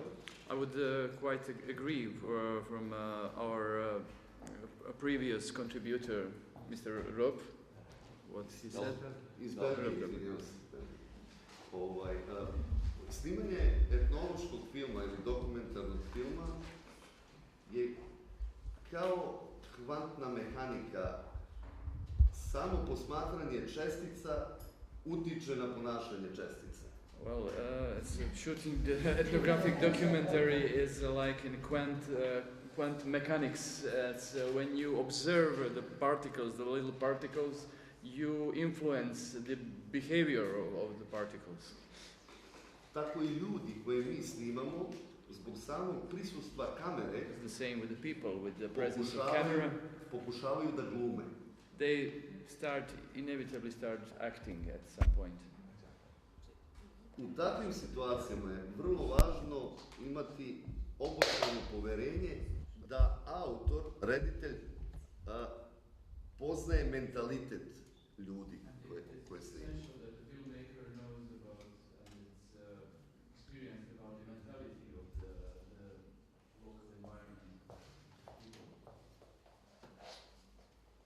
Prisustvo etnologa u takvim situacijama, barem po mom iskustvu, više može da odmogne nego da pomogne.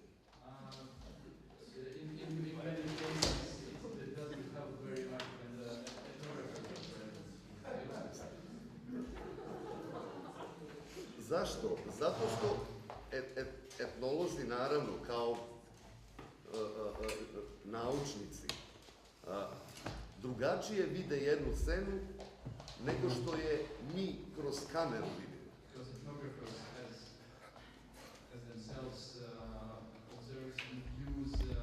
The scenes with different eyes than the filmmakers themselves. Naravno da reditelj koji radi etnološki film mora da bude upoznat sa onim što radi i tu je naravno pomoć etnologa vrlo važna. Of course, film director dealing with the ethnographic topics must be knowledgeable about what is going on, and therefore is the presence of ethnographers so significant. Ali je također važna i podela posla, da se prosto reditelj ne meša u neke stvari etnologije, u smislu da sad raspravlja sa etnologom da li je to baš tako i čemu služi taj običaj. And it's very important that labor shares, so to say, so that everybody shares his own expertise and knows his right place within the project. A također je i važno da etnolog, ako već rade zajedno, razume filmski jezik, odnosno da ima poverenja u reditelja da će ono što treba da bude prikazano i što je težište cele te priče biti prikazano na jedan prijemčiv način široj javnosti, a ne samo naučno. And ethnographers should be also aware about the requirements of cinematic language and what it all comprehends and conceives, and that is always targeted to some kind of wider audiences. Ja bih samo još završio na kraju da ja imam sreću da radim u jednoj velikoj kući koja još uvijek ima osjećaj za dokumentarni film. Kažem namjerno dokumentarni jer ja iskreno ne pravim neku veliku razliku. I'm employed at the Radio Television of Serbia that still has a sense and a relatively high level of expertise and the sense for making documentaries. Dakle, sve ono što sam ja snimio, to je negde prikazano i to su videli milioni ljudi. So almost everything I shot was visible and accessible to the thousands and maybe millions of people, of audiences. Nažalost, drugi autori koji ne rade u velikim kućama, njihovi filmovi su osuđeni na jedno gledanje na festivalima u jednom užem krugu ljudi i teško dospevaju do šire javnosti, jer osim RTS-a kao državne kuće, nijedna druga medijska kuća ne podržava to. Whereas other filmmakers not belonging to these huge corporations, let's say radio television corporations, are doomed not to be seen, and their films don't have luck to be seen by many people.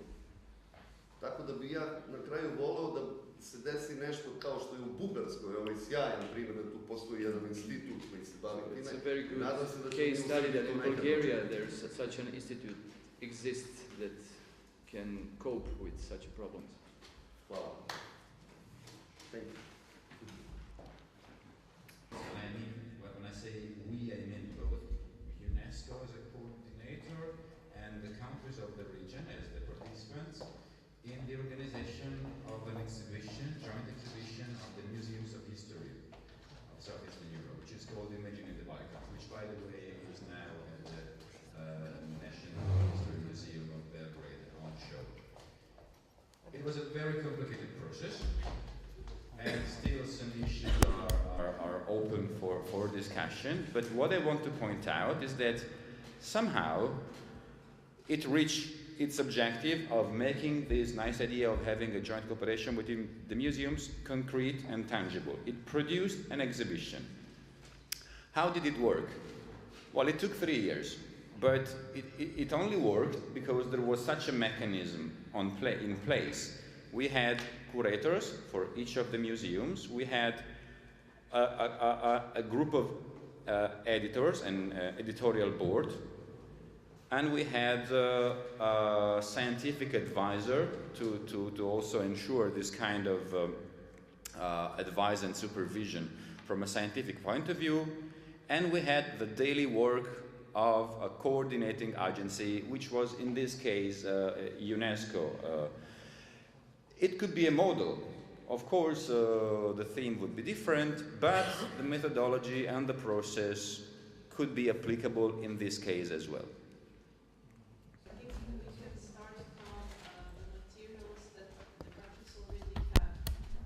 Don't go into shooting from the beginning. Every country, I think, has already some kind of material that is a part of some documentaries or something like that. So we can ask them to produce 2 or 3 best examples from their countries and actually choose themselves. Each country can choose what they want to represent. So then for example, in cooking, if you have ingredients, then you can actually make something out of it. So a good cook can use different ingredients each time and have a good meal. So it's, for example, also with this film, not necessarily subject has to be just crafts, but each country can present themselves in the best light, for example, in the area that they are best in. So that would be a start. What will be the result of this result? We are trying to make one movie, one film. So it's really difficult to, because if we are going to talk about problems in, for example, the population of rural areas and so on, we are going to get involved in this kind of scientific, I think, research problems and so on. But we are now trying to reach broader public so that each country can recognize itself in this movie and try to become aware that they have some kind of tradition that should be preserved. In this way, we raise the awareness that... Understand, but if I would be a producer of that film, I would never let everybody choose himself. I mean, it's like your example of letting people film themselves. I would never do that. I mean, it's a good intention, But if you have one film, it should be, it's like an exhibition. Suppose you have an exhibition of national painting and you ask every village to have its best painter. That's not a curator. I mean, a curator is making a whole thing together. So that's something I don't understand. We should start from the materials that are already shot, that the countries already have, not to go process from the I understand, but you can better send out one person to select everywhere. Yeah, that would be the other step. That would. Of course, the two things can be combined. Using available materials, repertoire, but of course with a curatorial approach. You need a theme, you need a puzzle, you need everything we have discussed, and perhaps you need a professional figure that could also have a role in the selection of these materials. But one more time, if you do so, I think in this field, if your starting point would be cinema, then you would really make a point. If it's just a collection, or it's just a techniques of filming and an encyclopedic approach, it's no use, I think. And I would like really to sum up a little bit what you said, that we need imagination, our colleague from Croatia said. It's very, very important to choose the good cooks, meaning the filmmakers that can deliver products from their own country and even leave them space, more creative space in editing or even filming if it's necessary, in order to achieve a certain production value and really to make the product watchable and reaching bigger audience. So that's very important. Even it's a curatorial job. The guidelines must be designed in a way that really curators let the cooks space and a place for imagination in order to achieve the goal of the final product. Define what the goal is. So what is going to be the outcome of this adventure, you know? Are we making just film about the intangible heritage of Southeast Europe, an educational film, a promotional movie? What is the let's say? And I think the group has been more or less, everybody mentioned the wider audience. So yes, wider audience. So as the colleague from the television said, if national TV houses are involved, that would be really a broad audience. If you just go for a specific niche at some kind of scientific film festival, then you will have a small group. But that's also the question: what are we making? Are we making a promotional film, or are we making a kind of educational movie, or what is the topic? Professor Nashko in the beginning mentioned diversity of the intangible heritage film that we can see on internet. And watching that, I see diversities because some people thought that this is documentation, the other aim was popularization, that you said MTV kind of style. But then Mr. Matteo mentioned the list, which I would say, frightened, because in my head most of them are like opposite. Because, for example, you said that, I forgot, there's like 7 topics what intangible heritage should be. Safeguarding. Safeguarding, yeah. Safeguarding is according to the convention. Yeah, and in my head maybe it's a little bit opposite most of the, because there should be a document, popularization of it. Did I understood right? It can be many different things, not necessarily all together. All together they could not be, but in the beginning we must choose, because this will be the style and the method of working on the field, and everything will come from that. And after you choose that, then you go to the next step of finding a topic, because also the topic should be the one who will come from that.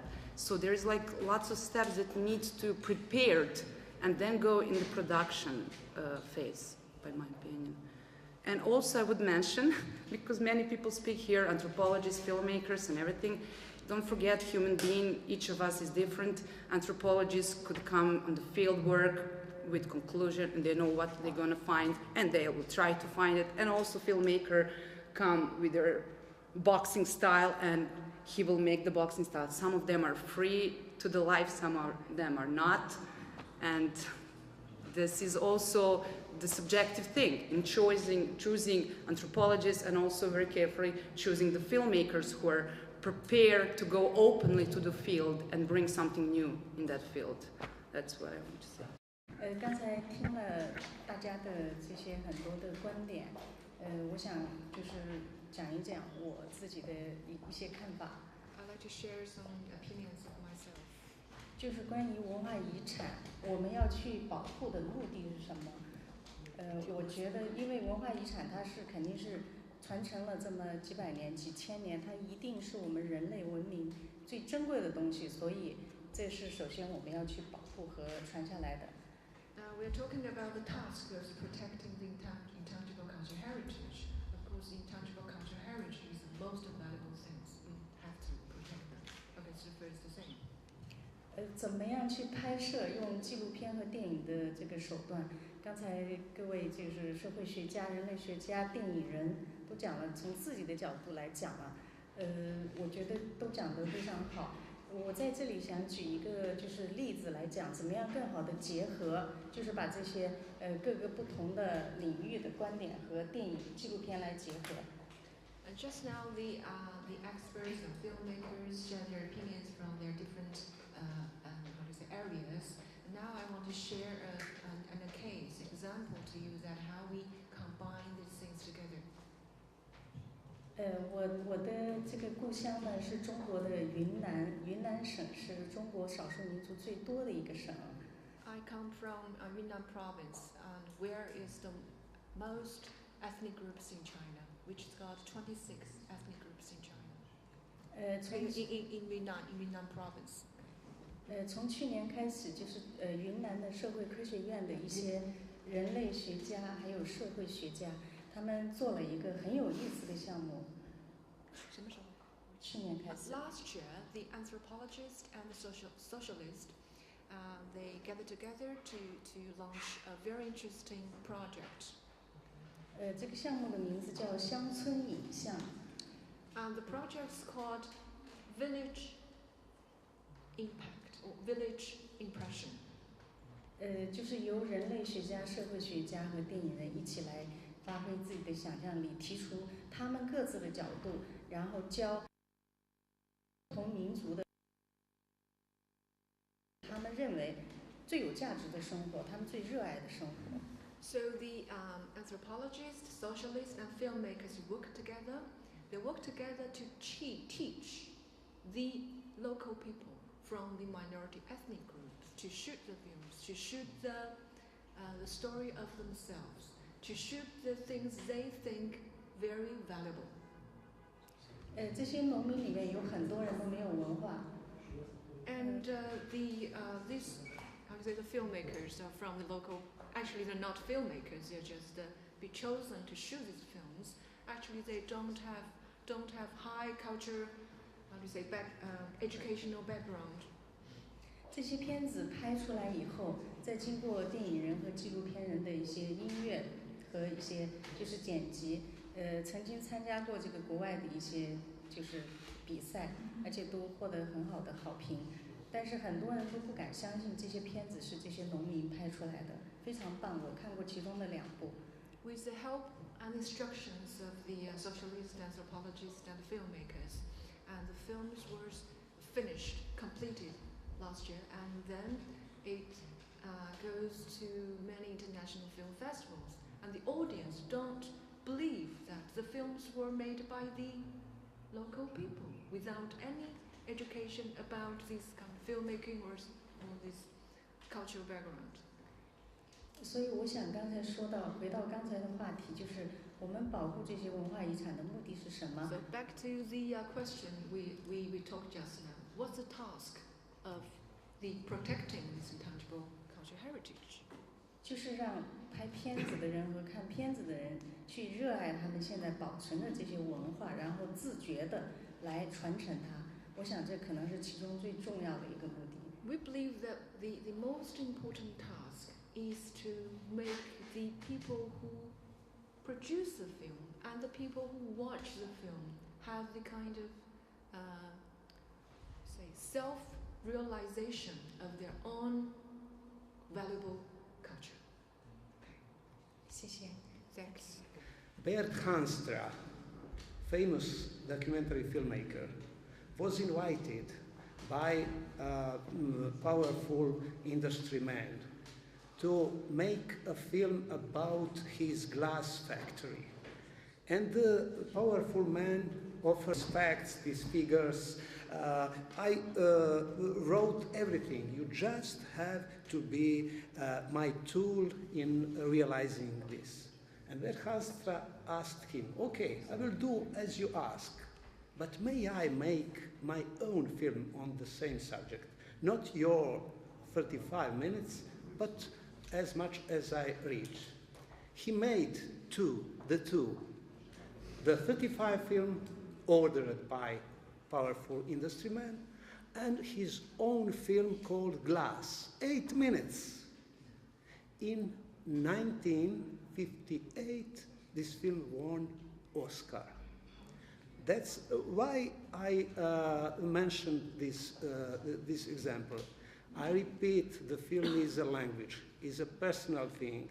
All the components, all the people involved will give their contribution. But if we deal with film, let's leave it to be free, to be a creative representation of a culture. I agree absolutely, because if you want a good work, you have to leave it to the professional, like we would like to do it in our museums. I just wanted to mention two successful films that were named the same, but were about different subjects. Both were called Striptease. One was filmed by the Swedish National Television about the smuggling of artifacts from East Asia to Swedish national museums. So, how to say, it was a theme, how stripping down behind the professional facade, all those curators went to China or to Far East and purchased objects which they obviously know were not supposed to come to Europe. The other film, also named Striptease, was done by a Dutch museum that exhibited clothing items. And they used a couple of belly dancers. They really, since I'm in European Museum Forum, we are awarding best museums in Europe, so they were awarded. So they presented items of national costumes by two belly dancers, male and female, in a kind of dance that every part of national costume was stripped off. But they really did it in an artistic way. That's how I wanted to how to say, show you the attitude that we should take. So we should find something like a buzzword around or a phrase around which we are going to compose a story, but it should be left to a professional, to the artist to do the way. And we can offer different possibilities. We can offer the materials we have. We have to leave the option that someone is put his own component into it, of course. I just want to tell something about another aspect. I told you about intentions making. As a teacher at a film school, I always make a distinction between films and therapeutical films. Therapeutical films is having a camera doing something with it. Like you can do jazz dance, or you can do just something in your free time. And you have film. If you make film, you're a director, and I heard the Serbian word for director is author. Is it correct? The author? Yes. Which is, for me, it's very good to combine director and author, because it means there's somebody who's making a signature. So if you do that, and you say A, you say B, it will cost you money. And if you use money, you should be responsible with money. And you should make something that lives a long time. Now this film, glass, we still use it in our classes. It survived the industry that already died. It means that so many films are made just like a therapy, just being busy and never being shown. And some films are made in a way that they will be preserved, being some of heritage themselves. And I think that should be the option, to get away from being a serious anthropologic research and making for the fun a film. No, you should make a film. And if you make a film, you make a film. You're a director, you're the author, you have to find the money, you have to do it all the way around. You cannot invent the water. So that is just a point to complete the idea with my former speaker. To conclusion of our session, because the time is up. So I really think all this fruitful discussion will help us a lot just to set criteria and maybe basic guidelines, and we'll read it all in our conclusions of this panel, of this round table. And you are also, everybody of you are welcome to share your additional thoughts, so that our report and our conclusions would be more valuable and more feasible for making one film together after that. So we discussed about the topic, of the content, of the many things, about the methodology, the approach, even of the personal styles of filmmakers. Of course, the goals that we want to achieve with this common film project, about target groups, and of course there is always a word about the available resources. But anyway, I would want once more to thank you very much for your presence and your participation at this workshop, and I'm sure we'll come forward with some very feasible not only conclusions but feasible decisions, just to make things going well and to realize one common production on the intangible heritage, documentary on intangible heritage in Southeast Europe. Well, thank you. I also just want to thank all of you for your very valuable contributions and inputs, which I think, at least for me, were extremely useful in order to get a clearer mind on where are we standing and possibly where we want to go. Of course, there are many details to be further discussed and clarified, but at least in terms of process now, I have a clearer mind on what is needed. I just would like to underline that from our part, the regional office of UNESCO for Europe, we are ready to continue facilitating this process, as it has been done in the case of that exhibition that I have mentioned, And we are ready to do it, of course, in cooperation with the Soviet Center, which I believe will be a key player also in this sense. So I really hope we can stay in touch with all of you and come back possibly with you with some kind of document that then can fix a sort of roadmap for the future. Thank you.